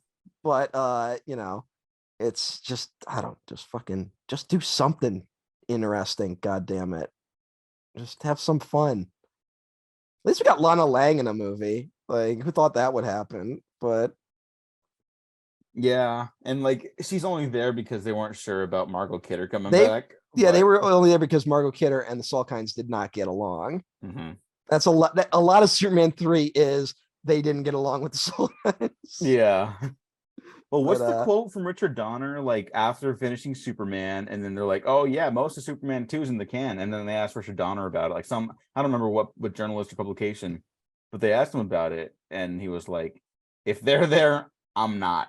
Yeah, it was one of those. Like he had such a nightmare, and it was also they were gonna do them both at the same time, and at a certain point, the budget kept ballooning because I think Superman ended up being like the most expensive movie of all time when it first came out. Yeah, it was one of those, and they at a certain point they were like, we have to just devote all our resources to the first movie, and even though they had shot a lot of 2, and then it turns into a nightmare, and then 2 they have to reshoot huge chunks of it, and I'll say the last action scene of the first movie I still get a real kick out of. That he's basically fighting an earthquake.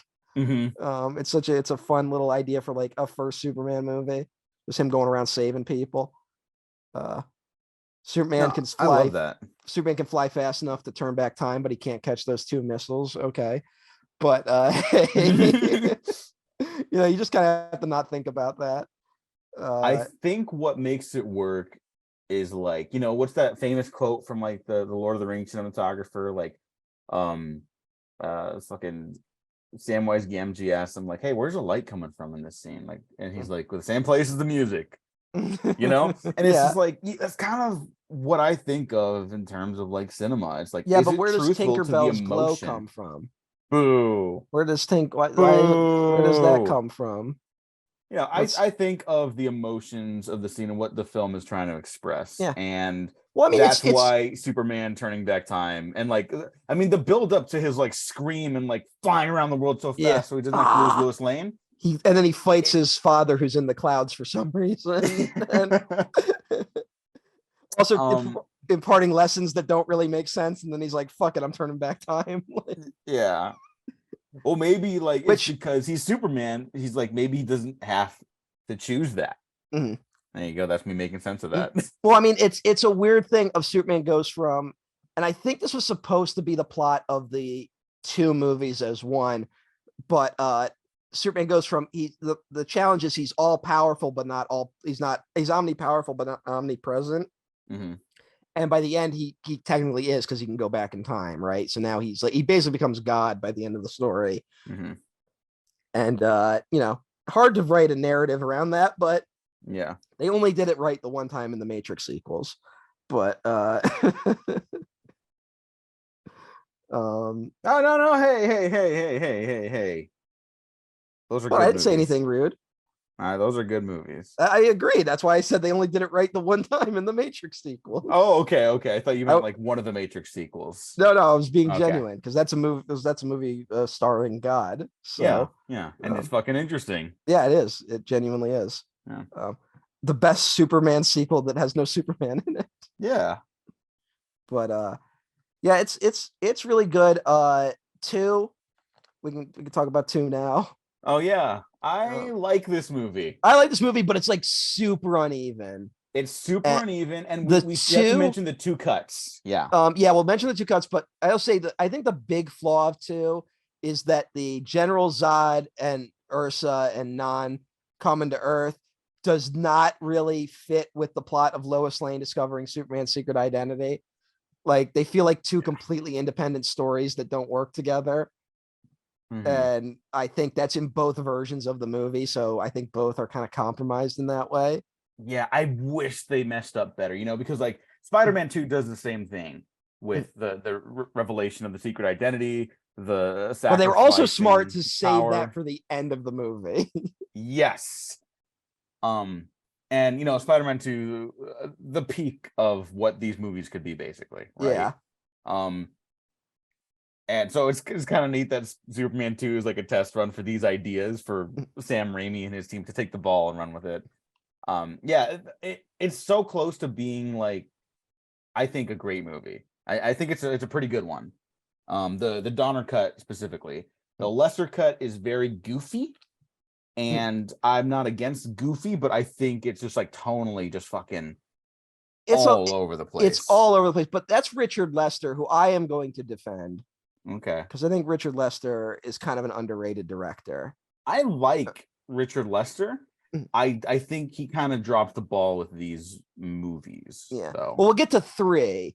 2 has the weird thing where like it's partly a Donner movie and partly a Lester movie, so it doesn't really fit in a way. But he's got a lot of interesting ideas. But there is that thing of like the comedy of it doesn't fit very well. Yeah. At times it can be fun. There's certainly some good moments. Yeah. But mostly it's a bit of a mess. Yeah. But the stuff that I do respond to the most are those dramatic ideas, and there's a scene in the Donner cut that's been returned to its proper format, where Clark returned to the Fortress of Solitude, like beaten and battered, and he's crying out to Jor-El that like I failed, like I was supposed to. He was supposed to be the Superman, he was supposed to be like kind of this light. He made the mistake and had sex with a woman. It's it's not perfect. Yeah, that's the thing. It's like it's like that someone must have read Last Temptation of Christ, like, and thought, hey, why don't we do that? And they just didn't get it. Like, yeah, I mean, like, really, the fucking the Judeo-Christian mythology aspects that people transpose onto the Superman mythology, they tend not to work. Yeah, well, it's I think the mistake people make is that they pick one very specific lane. He's very specifically a Jesus allegory, and it's like he's all of the heroes from fiction, right? Like he's as much Hercules as he is Jesus. And you gotta take the broad strokes of these things. And yeah, I think people go a little too close of be like, "Ah, he's a Jesus character. Like, does just do Jesus things." Mm-hmm. And then it's like, "Oh, okay." But um, movie, in my opinion, kind of saved by Terrence Stamp in it. Oh yeah. I mean, this is one I hadn't even seen Superman 2. This is one where I knew Neil before Zod. Yeah, I do like the great there's the good moment when he goes to the White House. This does feel it feels oddly predictive of Reagan, like even though it was technically made before, because suddenly like the White House has a lot more importance than it really should have post Nixon. Mm-hmm. But when he gets there and like E.G. Marshall's like, I will kneel if it means more lives will be saved. Is like, yes, including your own. And he kneels, and when he's there, he goes, "Oh God!" And Zod corrects him and is like, "Zod." That's a really good moment. That is. And you know what? I want to give credit to Richard Donner as well for Hollywood liberal, but like he seemed to have his finger on the pulse more often than not, because Superman also has the Margot Kidder line when she's asking Superman, like, what do you stand for? Truth, justice, and the American way. And I want to fight for like honor and integrity. And she goes, we'll be fighting every politician in this country. Well, This that's was part of 1978. yeah, part of that movie is like, can the cynicism of the 70s kind of handle Superman, right? Like he's like a blue Mm-hmm. Boy Scout. Can he really stand up to it? And it does feel a little predictive of the like Reagan era, but Yeah. hey. Which is why also I don't really buy the idea that like, oh, people are too cynical for Superman. People have always been too cynical for Superman. Yeah. That's kind of the thing. That's kind of why Superman needs to exist, in my opinion. But to Mhm. bring it back to Superman 2, which is also kind of a missed opportunity, I think, to get more cynical against Superman.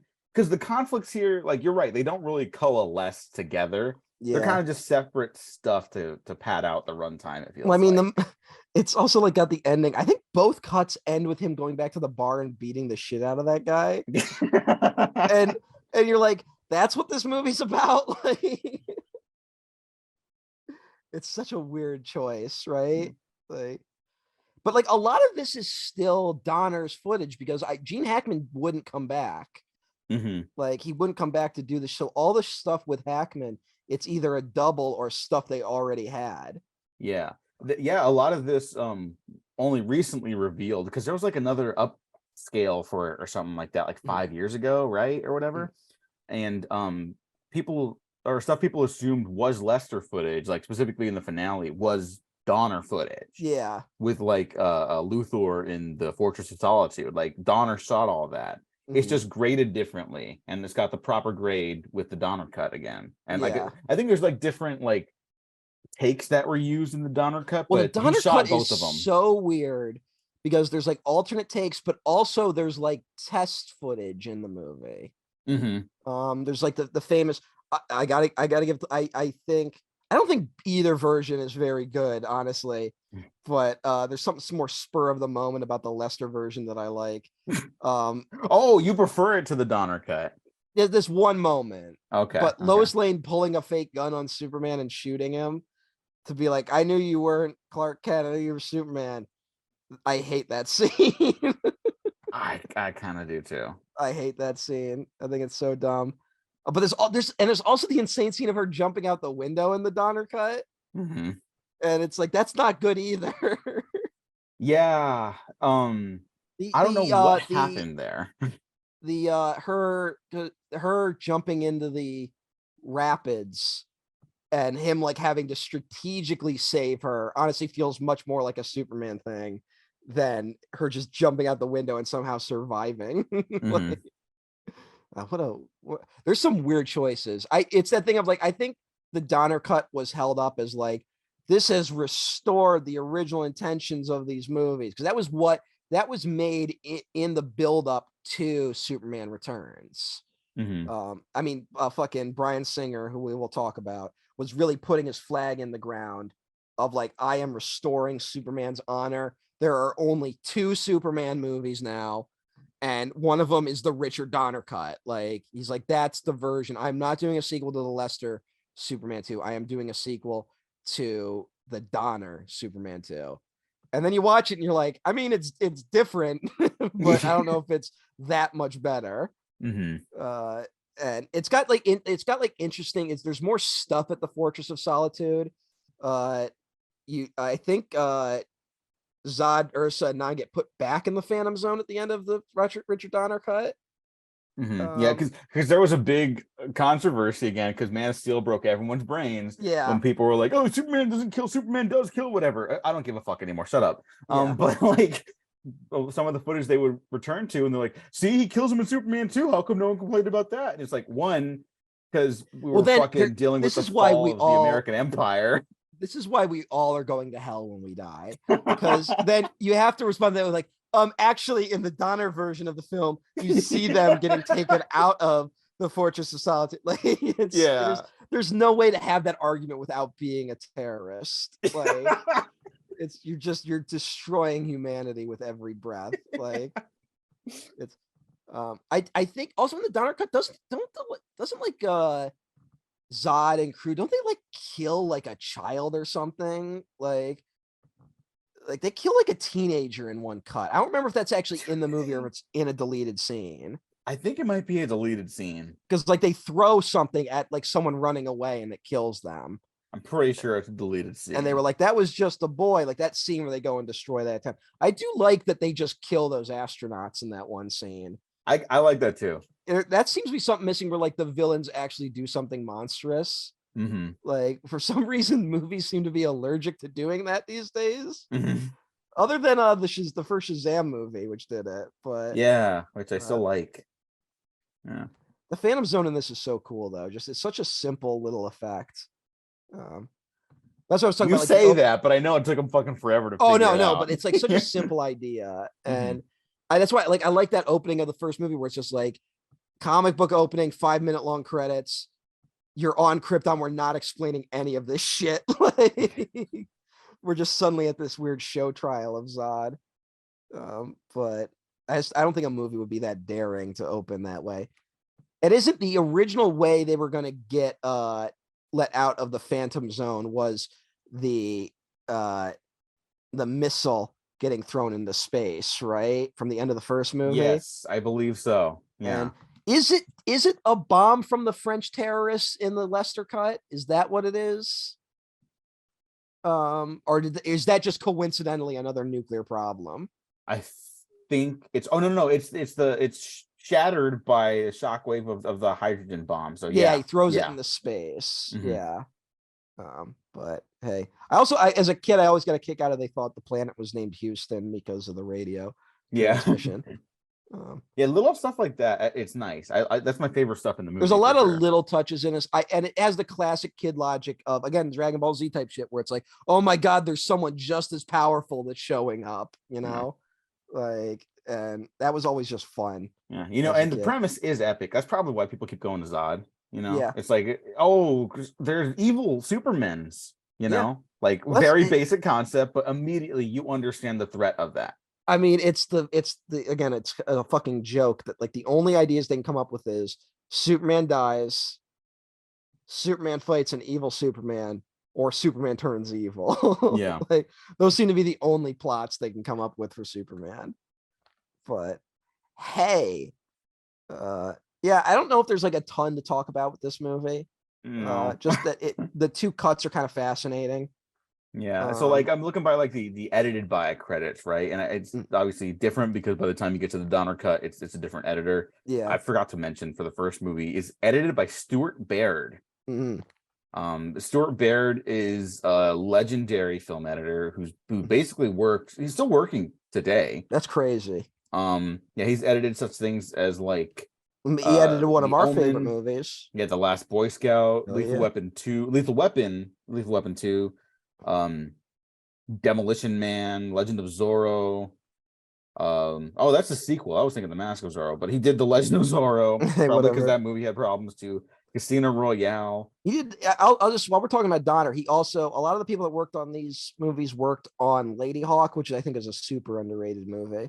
Yeah, me too. I like that movie. So yeah, he had a great. He also worked on Radio Flyer, the other Richard Donner movie, which is like an offensive film and should never be watched by human beings. Okay, I have not seen that one. It's a terrible movie about child abuse. Okay. It's a Oh, they also show stars Elijah Wood. yeah, they showed it to us in the schools, and it was awful. I hate that movie. Okay. But Donner has such a weird career, man. Hmm. Like, all respect to him. He recently passed, Donner.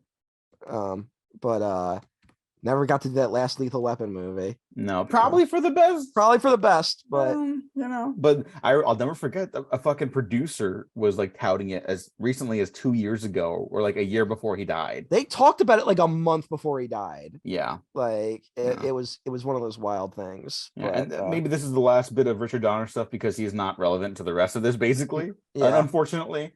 Um, I like his last movie, 16 Blocks, a lot. 16 Blocks is really underrated. Yeah. I Yeah. think that's for it wasn't supposed to be his last movie. He still tried to get stuff made and it just couldn't happen, right? I think it's a pretty good one to go out on for the guy who Unfortunately, basically starts. technically, the Richard Donner cut is his last film. Hmm. Which hey, Okay, that doesn't it super doesn't count. count. It doesn't No. count. It's fine. I was just fucking with you. Yeah, okay. It was like fucking guy. Yeah, I like 16 Blocks and his Lethal Weapon movies, like both the franchise and 16 Blocks, propaganda is a problem. Yeah. Um, considering they are propaganda, like he does still try to like influence them with his more like left-leaning ideas. Like 16 Blocks is about Bruce Willis getting into shootouts with crooked cops. Yeah. The Lethal Weapon movies all have something. Lethal Weapon's about like the privatization of the military now that the Vietnam War is over. Lethal Weapon 2 is about killing the people responsible for apartheid. Lethal Weapon 3 is about the evil former police commissioner or something. Yeah. Lethal Weapon I don't even 4 remember 3. it's kind of boring.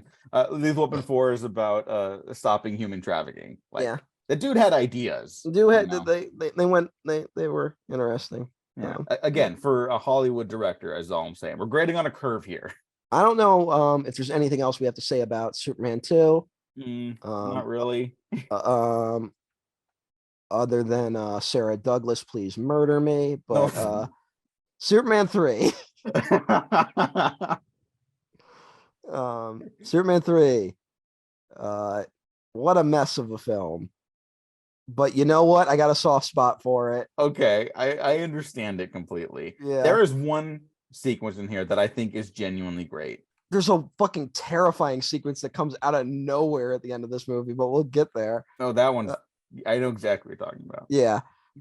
This is a weird movie. Here's something. This is I don't know how controversial my takes are gonna be. I like the opening credit sequence of this movie. How do you feel about it? I'm not crazy about it. I don't hate it. I just like it's so ridiculous. Like I just like the idea that because it's I don't think the ideas really work, but the movie is trying to kind of be about like how little things can kind of spiral out of control, right? Mm-hmm. Like, and it ultimately ends up being about computers in that respect. And I think it's a good little microcosm of that, of just like these weird spiraling out of control. Although there's a bank robbery in the beginning of this that I don't think gets stopped, does it? No. Yeah, that's a weird choice. Superman doesn't stop that bank robbery. And I just I don't know, I like it.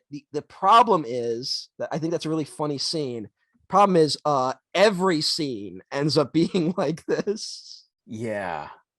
That's where I think the problem comes in. Like, because you immediately go to the newspaper, and I actually like the everyone talking over each other at the Daily Planet and trying to do the raffle at the same time. Mm-hmm. I'm like, that's kind of fun, right?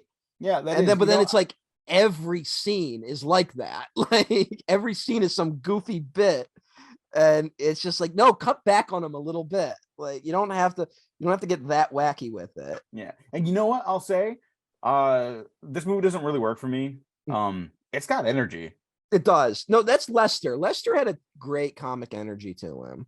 Mm-hmm. For those who don't know, Richard Lester, there's a book written about him. Do you know who wrote it? I don't. Steven Soderbergh.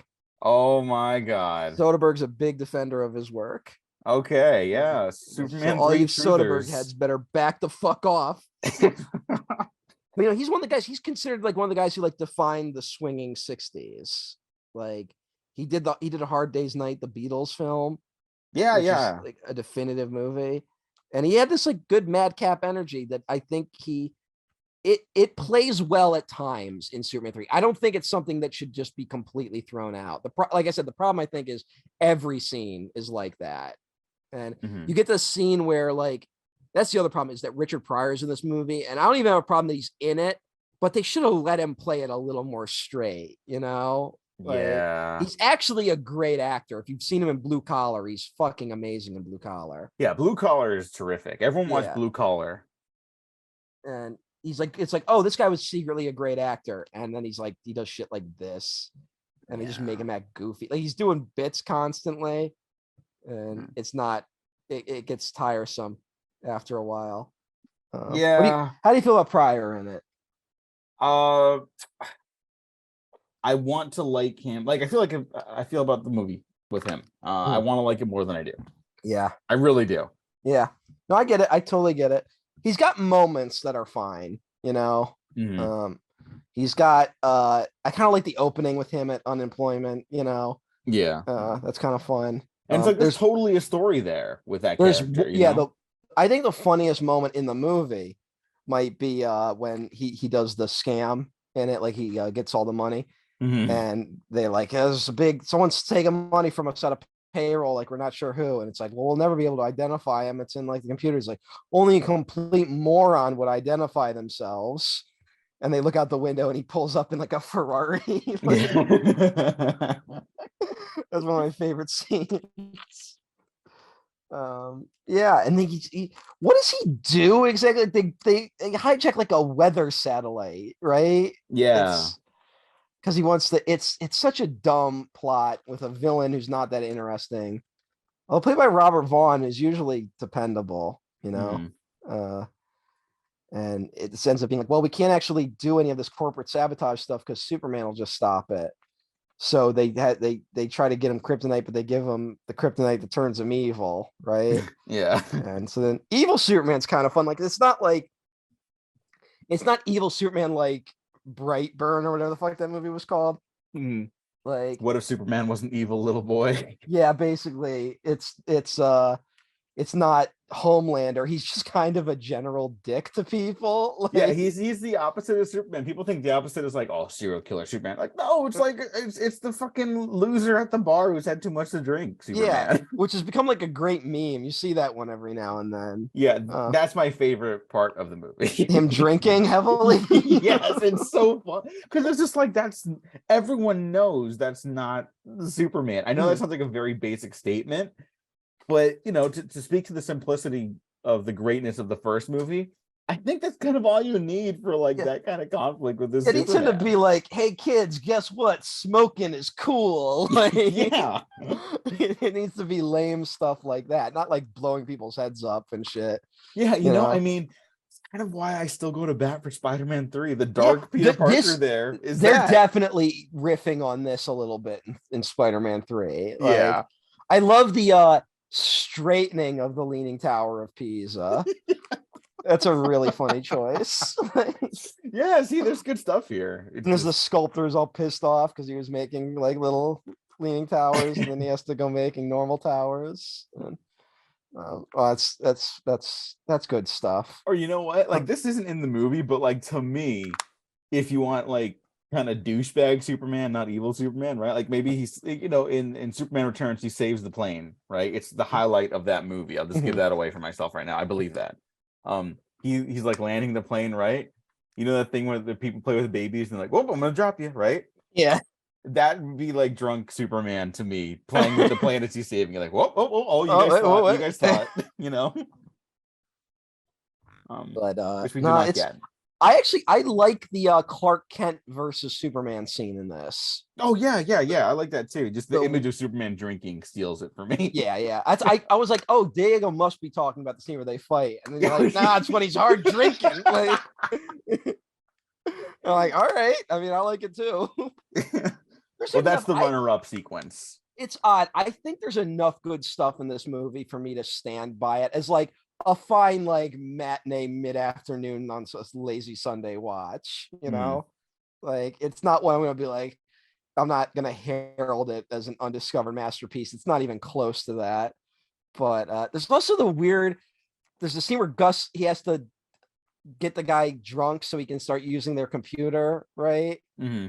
He does that and he like tricks the guy into drinking, but then he ends up drunk, and him hacking into the computer like causes all sorts of chaos around the world. And there's two incredibly insane jokes in that scene. Do you know what two I'm talking about? Mm, no, so go for it. All right. So the first is he causes like all sorts of traffic problems, right? Where like he's like red light, green light, walk, don't walk. Like it keeps like switching on and off, and Mm. people like walk into traffic and shit, and everything's going crazy. In that, like there's the symbols like the walk, don't walk guys on the Yeah. lights. They start fighting each other. That's right. Like what? In a movie with a lot of weird stuff, that's crazy. Yeah, maybe that's a bit much. I guess because of the computer thing. That's Well, just like that's how they want to represent that. not to diss Richard Lester, but if I were to do that joke, I would do it. The joke I would have if I were to reconstruct it is the lights start flashing so quickly that it looks like they're beating each other up, right? Like Yeah. not that literally one of them climbs out of one thing and starts slapping the other around, which is what happens. But it also might be a metaphor for the Superman Clark Kent fight later in the film. Hey, Yeah. Foreshadowing, as the yeah. kids say. So it's actually brilliant. Yeah. The other is the weird joke where this wife is like looking at like, oh, we got like a ticket for a boat ride or something. Like she's all excited. And the husband opens up something and they've been erroneously charged a huge bill. Mhm. And wordlessly he blames his wife and he takes some food and just shoves it in her face. It's a weird, quiet, like fucking like boomer abuse scene. Like, ugh, Yeah, what a there's weird. stuff here. There's some weird choices. I don't know why the climax of this movie involves a supercomputer. Other than the movie's kind of about computers, I don't really know why Gus has been going along with all this stuff until they're like, "Hey, we're gonna kill Superman." Like, I don't know what changes, He likes really. Superman. Yeah, but like he was willing to like destroy South America with like hurricanes. And it's Yeah. like he's like, Superman, no. He's very sincere. I'll give him that. Yeah, Like, but like I mean, you bring up a good point. Like he's only sincere when the movie needs him to be sincere about like Superman specifically. mm, And like I mentioned, like there's like potential for like a great story with that character. It's like, hey, like a dude who's like, look, we were talking about Ironheart earlier, right? mm, That's kind of a similar like root character trait that they both have. They're both like taking advantage of like in a system that's like utilizing their brilliance, right? And that they yeah. have to like make hard decisions to kind of look out for themselves. Now he does it financially, she does it physically by becoming Ironheart. Mm. Um, there's a thread there that is worth exploring, and for some reason these fucking movies can't. Yeah, they just don't want to bother. It's this movie is more about the gags that happen in it than anything Yeah. else. Mm-hmm. Got to shout out Annette O'Toole as Lana Lang. Yeah. She's a lot of fun. Uh, and she's again, she's kind of just here because Margot Kidder isn't in the movie. She's in Yeah. it for she goes on vacation to Bermuda. That's about it. Mm-hmm. And She also plays Martha Kent in Smallville. yep, that's and I think there's like some joke where like I think she auditioned without them knowing she had played Lana Lang. Like I think I remember her telling some story like that. Good for Uh, her. yeah, good for her. Uh, Yeah. I think this movie is fine. Okay. Yeah, Not I'm not like I'm having a good time talking about it. yeah. I don't hate it. I definitely I don't. And you know what? I don't think it has that bad of a reputation. I know people kind of dunk on it, and like rightfully so, but like I don't think people hate this movie. Yeah, I don't know. It's strange. I think the reputation of all four of the original Superman movies, though, are very strange, right? Like, Hmm. also, we forgot, I should mention now, all of these movies have extended versions, which is kind of crazy. Hmm. Part of it is that the Salkinds could make more money but they made money per minute of airtime for the TV versions of these movies. So like that's partly why there were these extended cuts. And like the original, there's like a 4-hour cut of the original Superman movie that was like just so they could air the movie over 2 nights on like NBC or some shit. Like, Good fucking lord. so because when Superman Returns had like just come out, there was this great box set they did of the first 5 Superman movies. Do you know what? Do you remember this? Because it was kind of like one of the like it was like peak DVD box set. No, no, I didn't see this one. I still own it. I got it for Christmas one year. A it's like a gray, like it's like a tin case with the Superman logo on it. And you open it up and it comes, it was like like it's let me check real quick. It was the Ultimate Collector's Edition. It came with 1, 2, 3, 4, 5, 6, 7, 8, 9, 10, 11, 12, 13 discs. This is DVD, man. Like Yeah. it was a 13 disc set, including all extended versions of the movie, including the Richard Donner cut, and including behind the scenes for all the movies, including like deleted scenes and making of documentaries. Right? Mm-hmm. They were so bullish on it that they had they have a documentary called Up, Up and Away: The Amazing True Story of Superman, which was produced by Bryan Singer and narrated by Kevin Spacey. That is like a documentary, like this is the definitive statement on Superman's legacy. And it ends on the triumphant note of we are going back to basics with Superman Returns. So Oh, there's wow. an object. Yeah. But yeah, it's these were a big deal at a time. Now they feel so quaint these days. Yeah. But hey, Um, I still get a kick out of it. I do too. Yeah. I would buy a box set of all of these, including Superman 4. Now, whether or not I think the movie is worth recommending beyond like a cultural artifact, I think I referred to the Batman movies in the 90s as that too. Yeah. Um, I don't know if I would recommend I will say Superman another 4. thing. There's a lot of interesting visual ideas in this movie in terms of how computers are shot. That Yeah, was I'll the give stuff it that got that. me most excited. I think Lester still has some energy in Superman 3. Um, Um, Yeah, and he did not return for Superman 4. And you no, know what, that's a good well, point to actually bring up too, because I think given the relationship we have with computers, like in our daily lives, and like when I see that like kind of materialized in movies nowadays, I don't think they always do it very like well yeah, or or like they take the interesting. easiest route with it and Yeah, shit like like I mean, that. I love Black Hat, and I think that movie it's got a bigger budget than something like Megan, right? But visually, how it like incorporates like the transference of data and information, and like who's behind the keyboard, who's the person behind the screen, right? Like I love Black Hat. It's Black so Cat's good great. at like capitalizing on that. And I think And what we're getting at is Superman 3 is the original Black Hat. yeah, yeah, there you go. They're of comparable quality. No joke though, like I mentioned, Livewire would be my pick for a Superman villain. I would definitely use Black Hat as an inspiration As most for people should. yeah. There's So something I'm working on that I've told you about that is very much yeah, like we what if talked Black about that. Hat, you know? Hit me Um, up, James Gunn.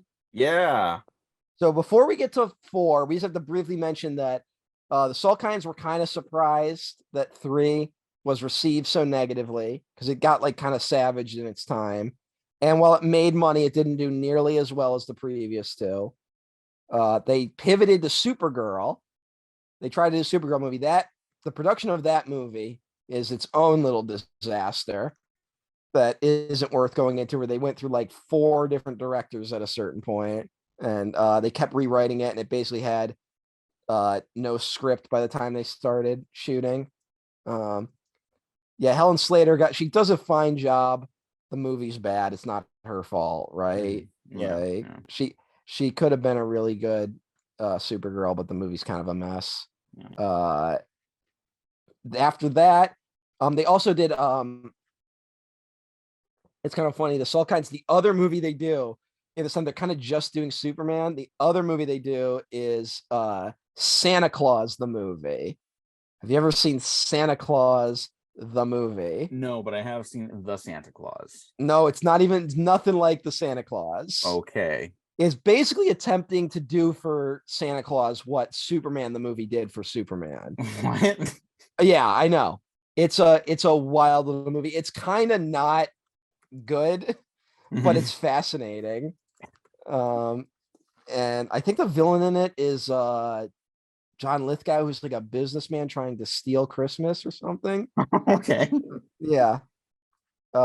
It did not perform well at the box office.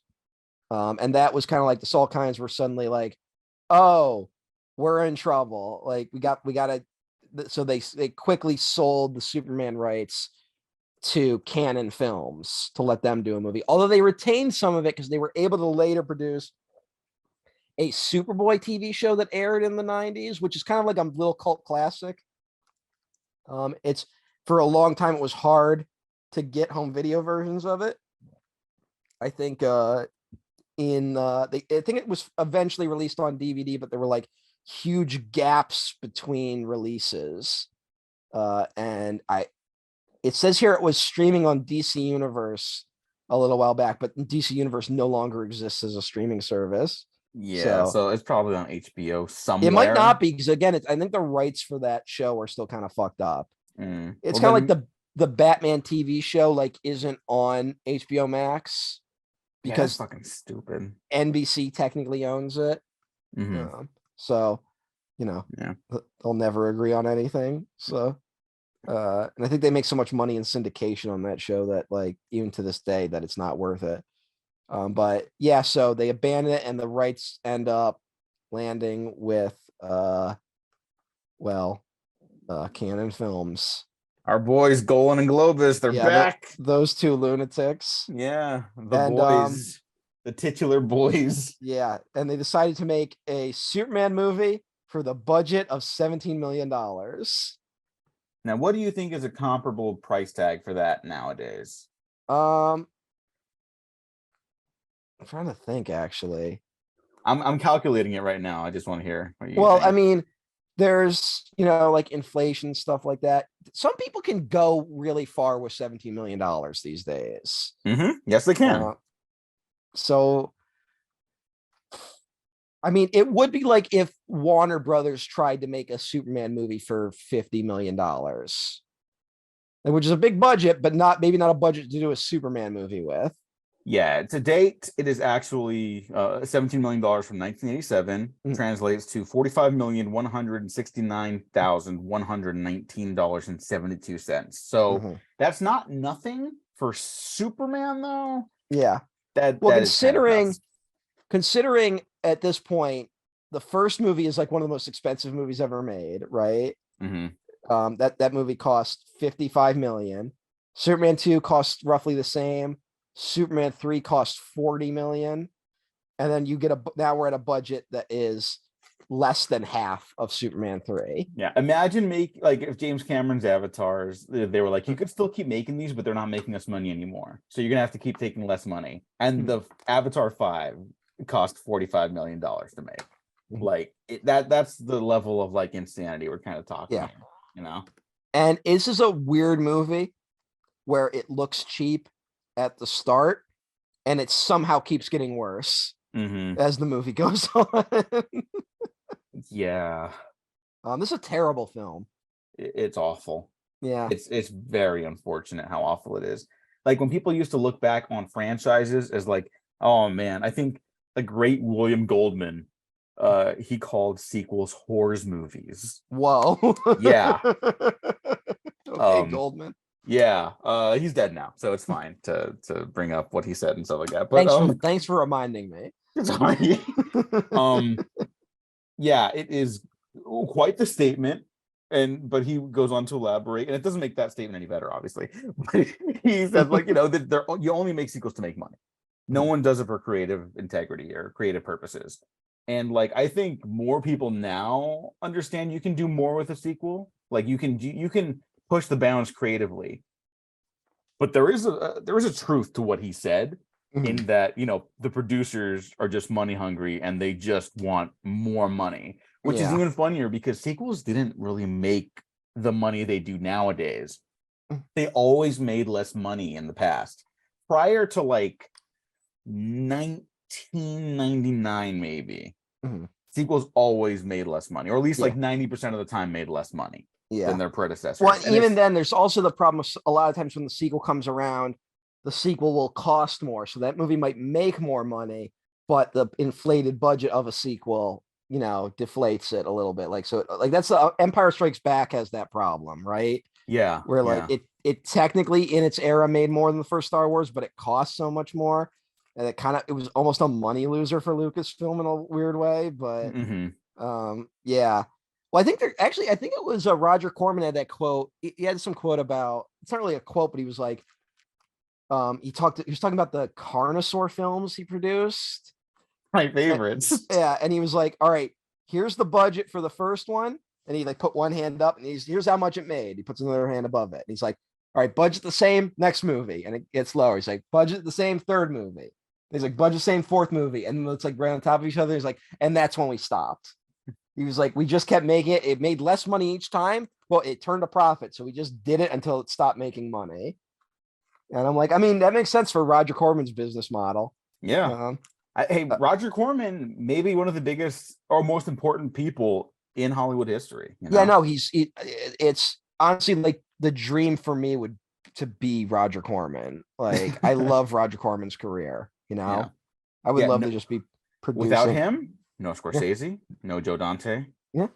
no Toby Hooper, no James Cameron. I Like said no it's so Scorsese, right? what? I said no Scorsese, right? Yes. Yeah, I just want Like to reiterate that one. I think people know this stuff. But to me it's just it's weird, like you kind of have that low budget thing now that's like kind of helping a new generation of filmmakers, Mhm. but it's all like really elevated prestige horror shit a lot of the time. And Yeah. like, where are the sleazy horror films for these guys to work on, Yeah, that but you know what? Horror, like I mentioned, is the only thing making money right now, basically. That's not big budget, but like with the success of Evil Dead Rise, and that is a franchise picture, right? But yeah, like, and stuff like but also Terrifier like 2, mhm. like I think we're gonna get I mentioned the Satanic Panic thing. I think we're also gonna get some gorehounds back in Yeah, the mix, you know? yeah. And that's not a slam dunk like good. That's not a net good thing, but it's not a net bad thing either. Here's what's weird to me is that I don't think any of that stuff ever went away. I think studios just lost faith in it. Yeah. Like I think the same thing happened with video games where like survival horror games disappeared for like 5 years, Hmm. and then they started making them again. People are like, wow, these horror games are like super profitable. And it's like, yeah, it was never unprofitable. Like, you just stopped making them. Like What was it, that one thing we were talking about last time with like TV shows, like the Disney shows where they would be like, "Yep, we reached 65 episodes, so that it means we're done." And it's yeah, like, who established this barometer? What are you talking about? yeah. And when you look back at the history of the industry, there's a lot of that.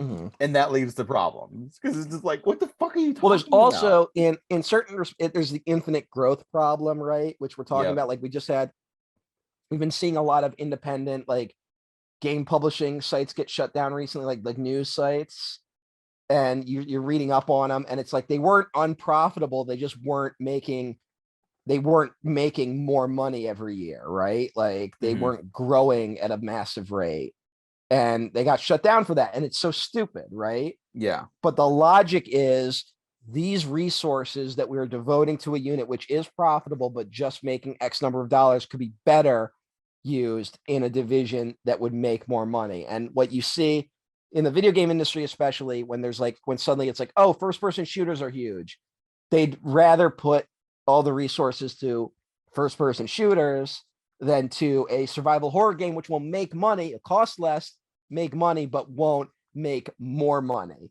that time around, right? Hmm. And that's also the pivot we saw to these big franchise movies, that it was like none of mid-budget movies didn't just stop making money, right? Yeah. Like, the industry was just like, yeah, but it's kind of the same numbers every year. We have to show infinite growth. And until we break that insanity, which I don't even know how, but shit's not gonna really ever get fixed unless that insanity goes away. But And you know what? I think that insanity, if not going away entirely, I think it's just gonna have to die down because I think all the stuff's bottoming out. And it's not just this yeah, industry. I think it's like society. but yeah, Infinite I mean growth that's is coming home to roost, and it's hatching some pretty nasty eggs. well, yeah, that's the problem. It's just like there is a ceiling on that. We hit it like a while ago, and then we were pretending we didn't for a long time. Yeah. And yeah, and I just worry that it'll get spun into like, oh, the economy is doing so terrible, and it's like, no, the economy, we just can't grow it any bigger. Like capitalism already won. Like it's the Mhm. whole world. Like we can't grow the economy anymore, and that's why you see boondoggles like metaverse, right? Mhm. Where it's like if you buy a plot of land in metaverse, it could be worth $10 trillion in the future. And it's like they need fake spaces to make fake growth happen. Yeah. And part of me wonders if it's just going to become all that. If just we have to agree to all these frauds that we know aren't actually making money in order to keep the economy afloat, right? Mhm. Like if it's just got to be nonsense like that, because the internet is kind of a smaller version of that, but it's just so naked with Web3, you know. Yeah.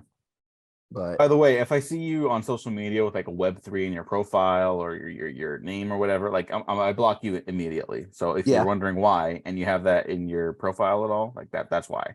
Just a heads up, yep. everyone. I gotta say, this Twitter Blue might be the best thing that ever happened because Okay. like I just spent like one day just blocking as many accounts as I could. I didn't block everyone because there was the like some like nonprofits still need it, some artists still need it. I get it. I'm not gonna be an absolutist about the thing, but I did go like, okay, who is leaving a psychotic response to this picture of a plus sized model?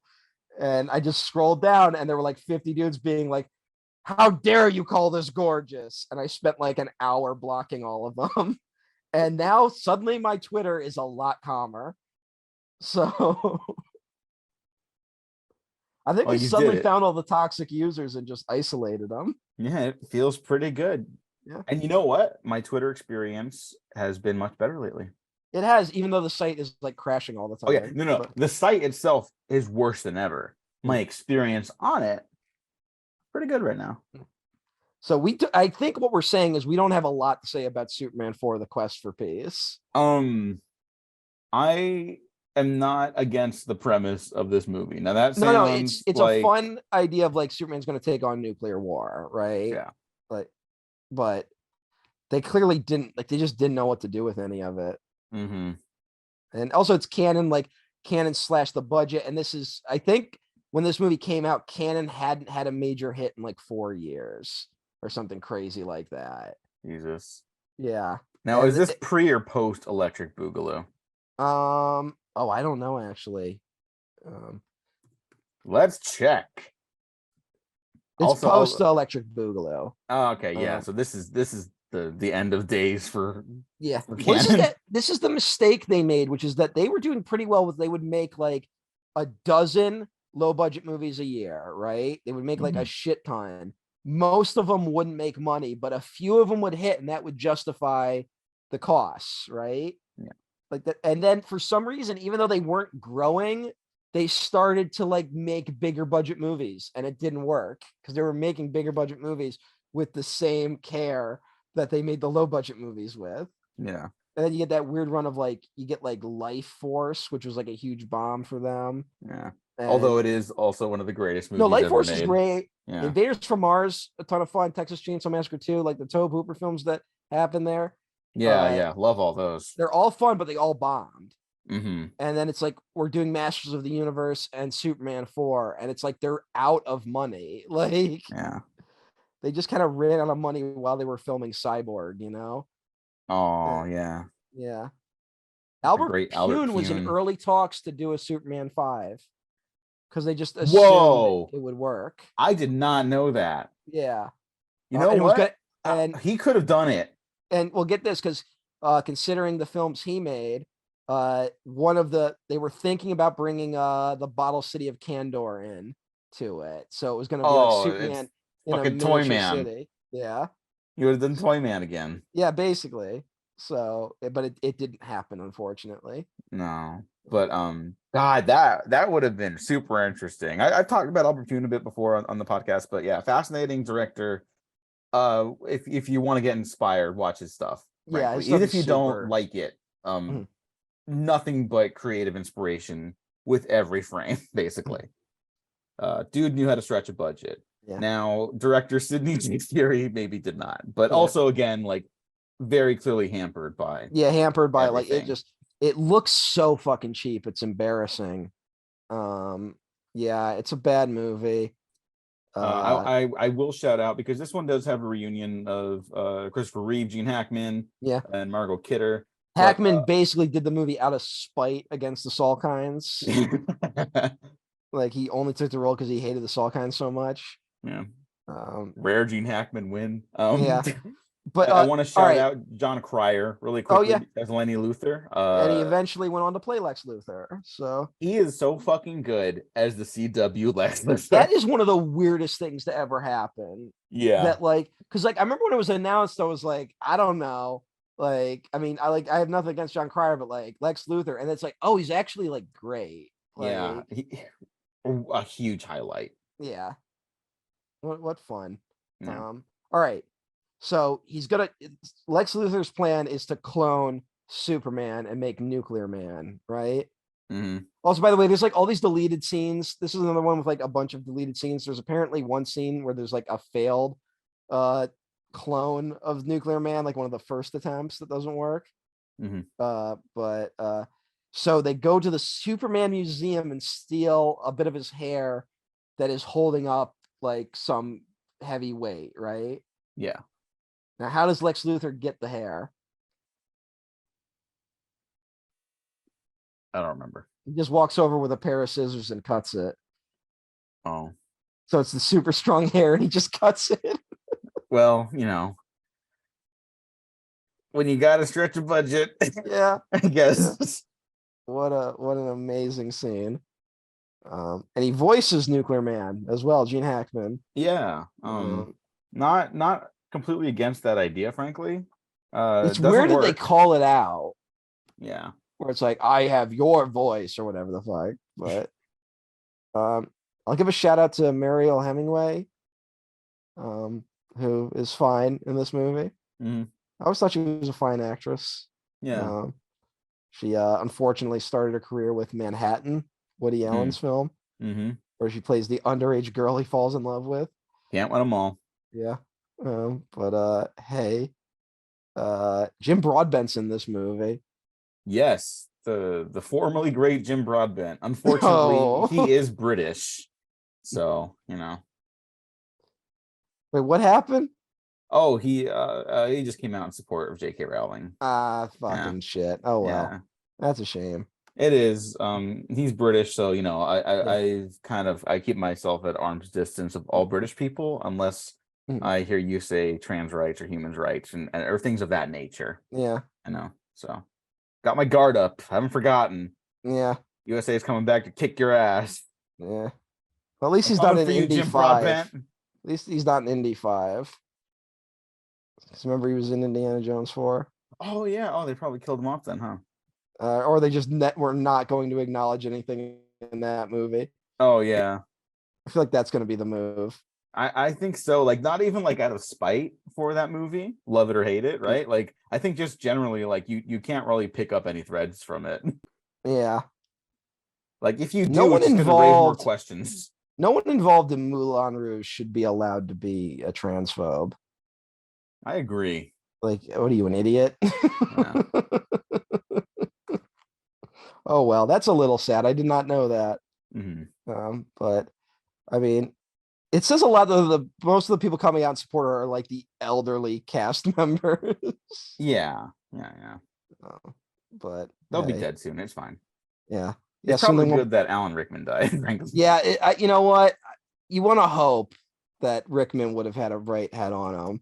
Mhm. But I guess it's better we don't now. Yeah.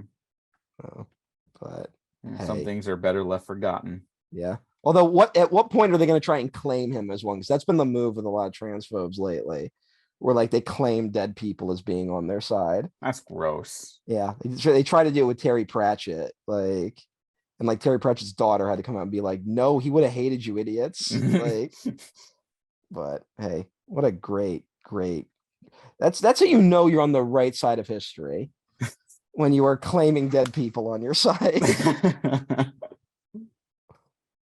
It's amazing that they're like just nakedly evil, and like people are like, now hold on, we should at least have a logical discussion about this. Oh, yeah, not ideal. Yeah, but What else is not ideal is that it killed the Superman franchise yeah, and it was for dead for a long time. 19 years. Yeah, that's Now there was stuff crazy. in production, obviously, but or at least they were trying to get stuff made. Yeah, But it didn't happen again yeah, until the unmade 2006. Superman Lives probably being the biggest one. Yeah. Um, Which but we talked about. You all know about if you're listening to this fucking show. yeah, And if you don't know about it, go check out our BVS Justice League discussions. We bring it up yeah. there. And there's that documentary by the late John Schnepp. Yes. The Death of Superman Lives, What Happened. Yes, which I would also recommend. Yeah, it's interesting. It's a good look into what might have happened. Yeah. That movie. And crazy guy John Peters. Yeah, we've brought up that movie a lot because of Wild Wild West and shit. But oh yeah, I think we talk about it there too. Yeah. So yeah, it took forever, and it's that weird thing of like I brought that documentary up and away, the amazing story of Superman. They talk about it briefly as like, yeah, it was such a mistake to try and take Superman in these weird directions where he'd be wearing like the black suit that like had weapons come flying off of it. It's like, but now we've got it right. We're going to Superman Returns. And yeah. Has any film aged worse than Superman Returns just by like who's associated with it?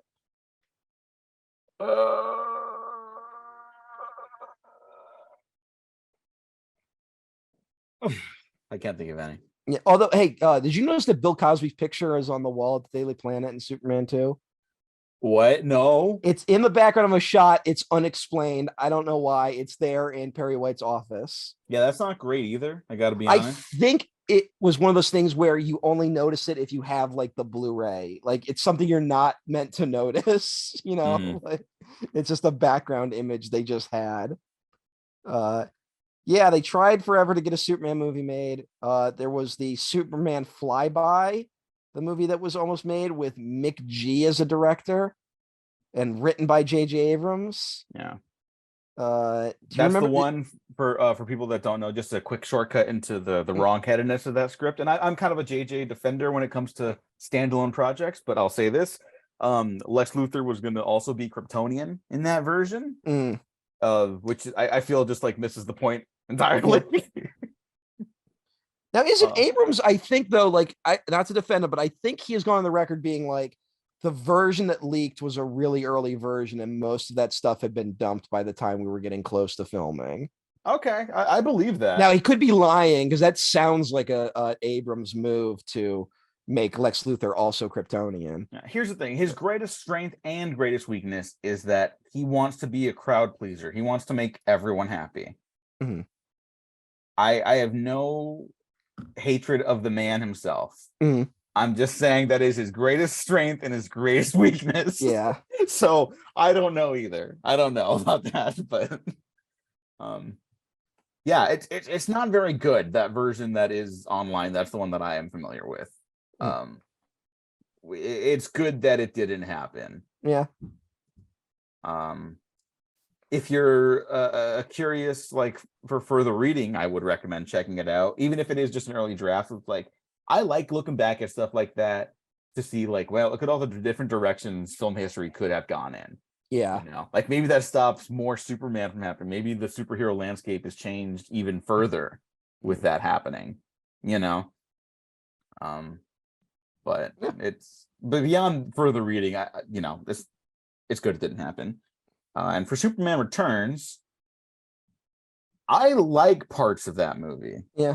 Still, it is unfortunate that I have no interest in revisiting it because the stuff I like is just reminding me of stuff I love from the original movie. Yeah, it's one of those. And the director has some pretty heavy, serious allegations against Yep. him. And one of the actors does as well. Oh God, Kevin Spacey. That's right. Yeah. Who was Singer's man for a while. Like they were working together a lot. Mm-hmm. Mm-hmm. Um, Yep. and They sure were. here's something I was just reading on the Wikipedia page. Uh, that he was Singer was approached by Warner Brothers to pitch his idea as he was prepping to leave for Hawaii on a short vacation with X-Men 2 writers Michael Dougherty and Dan Harris. I'm sure that was a fun vacation. Mm. And yeah, and then I guess while there, he came up with the treatment for what would be Superman Returns. And it does kind of feel like it was one of those we've had too many fucking meetings about Superman Returns. Let's just make this goddamn movie. Mm-hmm. And it said that and Singer wasn't a fan of the comics, but he was a fan of the Donner film, so he like wanted to bring everything back to that. He drops out of X-Men 3, and like that's why that movie ends up being super weird. It had this weird radiating effect on the industry, right? It did, yeah. Yeah. And It like like I us. don't love his X-Men movies. X2 is interesting. Like it is. I will give it Yeah, that. I stand by X2. Like I think that's a really good movie. It's unfortunate that like everything he's touched has kind of been uh hurt, because like what's really good about X-Men 2 is that like it really elevates the gay metaphor of the X-Men stuff to like it goes from subtext to basically text in the film, you Mm-hmm. know, and I think that really works there. But like, yeah, the Singer of it all is such a Yeah. Well, mess. here's something that will maybe help people. People like some of his movies. I Mm, generally don't. yeah. But if it brings peace to any of you, just remember that he's barely on set for any of them, and he's off Yeah. being a dickhead somewhere. Yeah, that's the other weird thing about him, is that like it comes out later that like he barely works on these movies. Yeah, like he probably like here's what I think. I don't know this for Mm, sure, but I'm willing to bet he does like a lot of work in one aspect of it to basically retain director credit. mm, Maybe it's pre-production, mm, right? Like this is this is a much better instance I'm about to comment on. This is positive. mm, For Gareth Edwards' returning film to cinema, the creator, I think it's called, right? mm, Greg Fraser worked with his assistant photographer Oren Soffer. They have a co-director of photography credit on it. Greg Fraser is busy doing a lot of big budget, time-consuming stuff. So he helped Oren Soffer, his apprentice, basically help to shoot the creator with Gareth Edwards by pre-planning, shot listing, lens choices, camera choices, lighting rigs, all that jazz. Probably wasn't on set a single day for the creator, but that's a lot mm. of work. And he Yeah. put the effort in, and so he gets a co-credit for it, and Oren Soffer does the physical stuff for it. Mm, Totally normal. Thumbs up for me for that aspect, mm. right? I bet Bryan Singer did do like some pre-production work. He did a lot of meetings with Well, executives, something, allegedly, right? like again, I can't trust any of this because now of what we know about Singer, but like he was supposed to be really hands-on with Superman Returns. Like he was supposed to be, but again, like I don't know how much of that is just bullshit hype, right? Like Mm-hmm.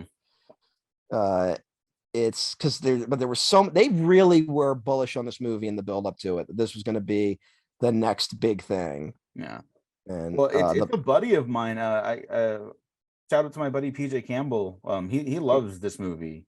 He liked it even more than I did when I was like kind of gung ho for it for a second. yeah. And to the point where because Bryan Singer was like friendly in nerd circles for a bit too, right? Yeah.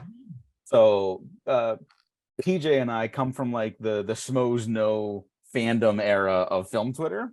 Hmm. So friends of friends, people meet people, and eventually it got back to Bryan Singer that there was a huge fan out there named PJ Campbell. So on Hmm. Twitter, Bryan Singer recorded at a party with people a thank you for his appreciation, like PJ specifically, his Hmm. appreciation for getting what they were trying to do with the movie and the hard work that they put into it and the genuine love of the Superman mythos and character. Well, I'm who just it's who just could want fucking anything else? it's it's really unfortunate Yeah, no, that no, good. Honestly, yeah. it's great that to be like the cheerleader of that. If you like the movie, it's a movie. It has nothing to do with fucking Singer, right? Like Yeah. ultimately, it doesn't. It is just at this point, it is a little too hard for me to revisit without that stuff, especially when I just not to be like the millionth guy, but there is that insane scene on the boat with the guy playing the piano Hmm. that like even when it came out, people were like, "What's that about?" Do you Yeah. remember? Like that was, and now it's like in retrospect, it's like, "Oh Jesus Christ!" Yeah. Yeah, uh, but it's I don't know. And I'm I not. will further say that Bryan Singer's just like as a filmmaker and a storyteller, also a coward because he does the this is the true sequel to these other movies Yeah, I like twice. He does it with Superman, and then he does it with his own franchise X-Men. After we have, like you just mentioned, he left X3 to make Superman Returns. You know who almost did X3 for a second there, but didn't because of time constraints and wanted to make sure he could make the best movie possible? Matthew Vaughn. Love him or hate him, not the point, right? He almost comes in to do X-Men 3. It's like, I can't make a movie out of this time and schedule wise. Like, go with God. Then he comes back for he's pitched First Class again. And he's like, I have even less time and less money, but I think I have the vision for it. I still like First Class. You know who else liked First Class? Bryan Singer. He liked it so much he came back to do the next one instead of letting Matthew Vaughn continue his yeah, trajectory with the franchise. So even without every other horrific thing he's done in real life, the dude's just a coward as a storyteller. yeah. Did you know? Did you know Matthew Vaughn's a Thatcherite? Uh, it makes a lot of sense. Yeah. What I'm are you gonna not. do? I'm not shocked. What are you gonna do Yeah, ultimately? the only movie of his that's really held up for me on rewatch is like Stardust and Yeah. First Class, and they're not First Class. perfect. You know what? I was never that into First Class. I'm finding out a lot of people aren't. Yeah, but it was one. Here's the thing: I thought it was okay when I first saw it, and it's only kind of gone down to my estimation on rewatch. Yeah. So Unfortunately, the bad one, people seem to be like drawn to the X-Men directing gigs. yeah, the one I really didn't like that. Like I did not like Days of Future Past like from the get go, and that one had like early good buzz on it. You know. I remember liking it when I first saw it, and then I saw it again at home because I was like, God, I love that movie. And I was like, oh, there's nothing here. Yeah, I was really disappointed by that because I was also part of the group that was like, okay, Bryan Singer's back. Like this could be something. And they got like a bunch of the people like this could be something. And then it just sucked. So Yeah. uh, Not but to make what do this you whole X-Men discussion, but since yeah, we're already here, I will yeah. say go with God to whoever does the next X-Men because you kind of can't rewrite Magneto's origin. Mhm. You might have to just do period pieces for the I mean, yeah, X-Men. I don't know what the answer is. I mean, you could always be like Magneto's like a fucking 100 years old, right? Yeah. Like he's a mutant, maybe he lives longer. I don't Yeah. know. I mean, Don't that's matter. probably what they'll do, but whatever. It don't matter. Yeah. But for the love of God, do not like abandon the political element of X-Men. Mm-hmm. Like and please be smart about it. Because I'm not that precious about this stuff anymore, but in this day and age, I'm a little precious about how we're gonna handle the X-Men going forward. Mm-hmm. You know? I Uh completely understand that. so X-Men and Nightbreed. Someone yeah. should remake Nightbreed. Yeah, but no one's gonna remake Nightbreed, so who cares? But I would yeah, kill to I know remake you would, Nightbreed. but that doesn't mean anyone wants to. I know. But yeah, Superman, boy did he return. Uh, Yeah, it did land with a thud. That is movie Kate when it came out. Bosworth a good actress? Yes. People were like really down on her when this movie came out. Yeah, but Uh, people just hate women in the yeah, country. That's what it is. but I remember people really hating her. Yeah, she got a Razzie nomination, so there's What the fuck? that. Well, the Razzies are hack Yeah, the shit, Razzies but suck. like, Uh, I don't know. I genuinely don't know what the deal was with her. Was she like on like the WB or something like that? that she has to be a TV person, right? Like, Oh my no, God, she has such a small list of credits for television. hmm, That's I don't know what yeah. the fuck the problem was then. Maybe she just pissed someone off and they started like a hate campaign. Yeah, I don't know. It's weird. I don't totally know where Bosworth came from, and she's kind of didn't like. She was positioned as going to be the next big thing, and then that kind of didn't happen.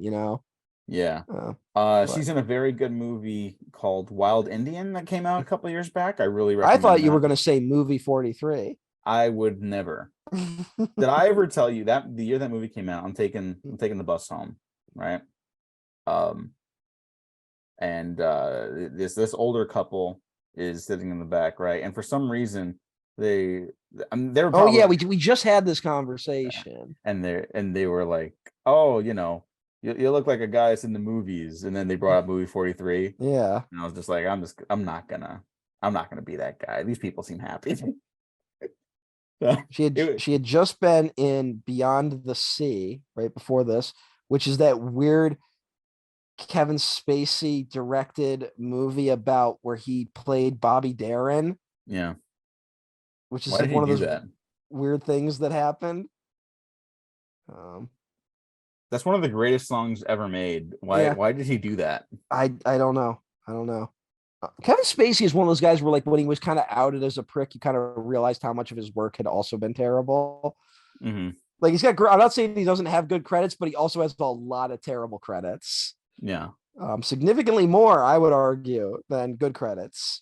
But uh, what are you gonna do ultimately? Uh, yeah, I don't know if there's Cal Penn is in this Oh yeah. as one That's of the like a henchmen, just and like a he's henchman. and there's like it was like a law was passed that he couldn't be funny at all, even though he's like a goofy henchman. I don't know what happened with Kal Penn. I think maybe he just didn't want to be just a funny guy. I think he's a great actor. Well, he did one before, but Like, then also he like worked in the Obama White House. yes, he Like did. like like that happened where like he kind of pivoted to that, and I think he just kind of comes back every now and then Yeah, like I'm to I'm not I'm not like upset about it. I'm not like, why'd you do this to me? I just like, I like his work. I was just curious, like what happened. He oh, was I in did not Smile. know. I did not know Cal Penn was gay. Um, I that didn't might either. Oh, that might cool. explain why Hollywood was maybe done with him after a while. Yeah, fucking bullshit industry. He had a bit Uh, part in the movie Smile recently, and he was fun in that. yeah. I mean, you But want to just look back at like how bad Hollywood was like not even 2 decades ago. yeah, 2007, he was in 4 episodes of the sixth season of 24. He plays a character named Ahmed Amar, and guess mm, what? He's a terrorist. wow, Yeah, what a leap! Um, yeah, can't believe that show did that. yeah. That's a Well, that's problematic fave through but and then they also through. do like they That did season's Harold real and bad. Kumar escape from Guantanamo Bay and shit like that. Yeah, I like the Uh, first and the third one. yeah. Um, it's weird. You look at his, you can kind of tell why he maybe got sick of it because he kind of gets the Harold and Kumar thing, and then the movies he kind of gets following it. You can tell like he's an epic movie. Like I Jesus wouldn't want to Christ. be in the industry after that either. Yeah. Oh, he's But also in the Van Wilder movies. yeah, he's the sequel because they couldn't get what's his name back. Oh yeah, he was starting his aviation gin company or whatever. Oh yeah, is that That's what he not did? something I'm mad at. I'm just saying. I have not tried Ryan Reynolds gin. No. Ryan Reynolds is weird where he has like seven companies that we weren't paying attention to. Yeah. Like he And doesn't even need to be a movie star at this point. He could retire. yeah, He doesn't have to uh, work a day in his life. Just something I'm thinking about. he got like some award recently. Oh well, Ryan Reynolds, he's Deadpool in movies. Um, just looking at the, who's good in this? Parker Posey is funny in this. Oh Parker, yeah, she's a terrific actress. yeah, she kind of delivers in everything she's in. Yeah. Um, even movies that maybe came out this year that I don't like, but Oh, um, what movie was she in? well, you'll find out. Oh, okay. But No, I it's know what movie she's in. I just want to hear you say it. okay. I didn't know. I couldn't remember if that was a secret because I was surprised when I saw her in it. Okay. I know. I don't know if anyone else knows, so let's Yeah. just All right. that'll be it. Yeah. Um Frank This Langella. movie, Oh, this movie, it's about Lex Luthor as another real. It's basically Superman the movie again. Um, and it's a requel.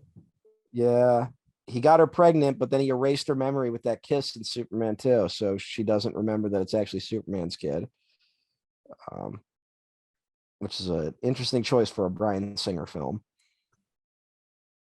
Yeah, everything about his movies gets worse Yeah, because of it's him. so fucked up. Yeah, that's god damn it, that sucks. Yeah.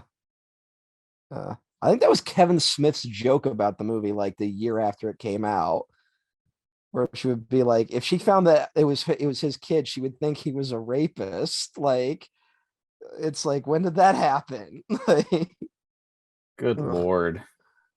because I mean, what the fuck else is the movie? Like, Yeah, no. I mean, yes, but also it's just like, yeah, this is the movie that's aged worse than anything else. yeah, it's not good. And it's also one of those things where like he was supposed to do a movie called Man of Steel for a long time, Mm-hmm. right? Yeah. Which didn't happen for a lot of reasons. Part of it was the box office performance. Part of it is that like, where do you go at the end of this story? Right? Yeah, I don't know. Like he's got a kid now. And Actually, you know what? So the Superman and Lois Lane show that's on air right now is actually about that very concept. I'm But not saying you can't do that story. I'm talking about a sequel to this story. no. I know. So hear me out. Apparently, it's quite good, right? But they also age the kids up. They reveal to their kids that their dad is Superman when they're entering their teenage years, and so it's like it's coming of age, obviously, but it's also like balancing, can like Superman save the world and like save his family on like a regular basis, and there's like an interesting conflict there. There's ways you can go.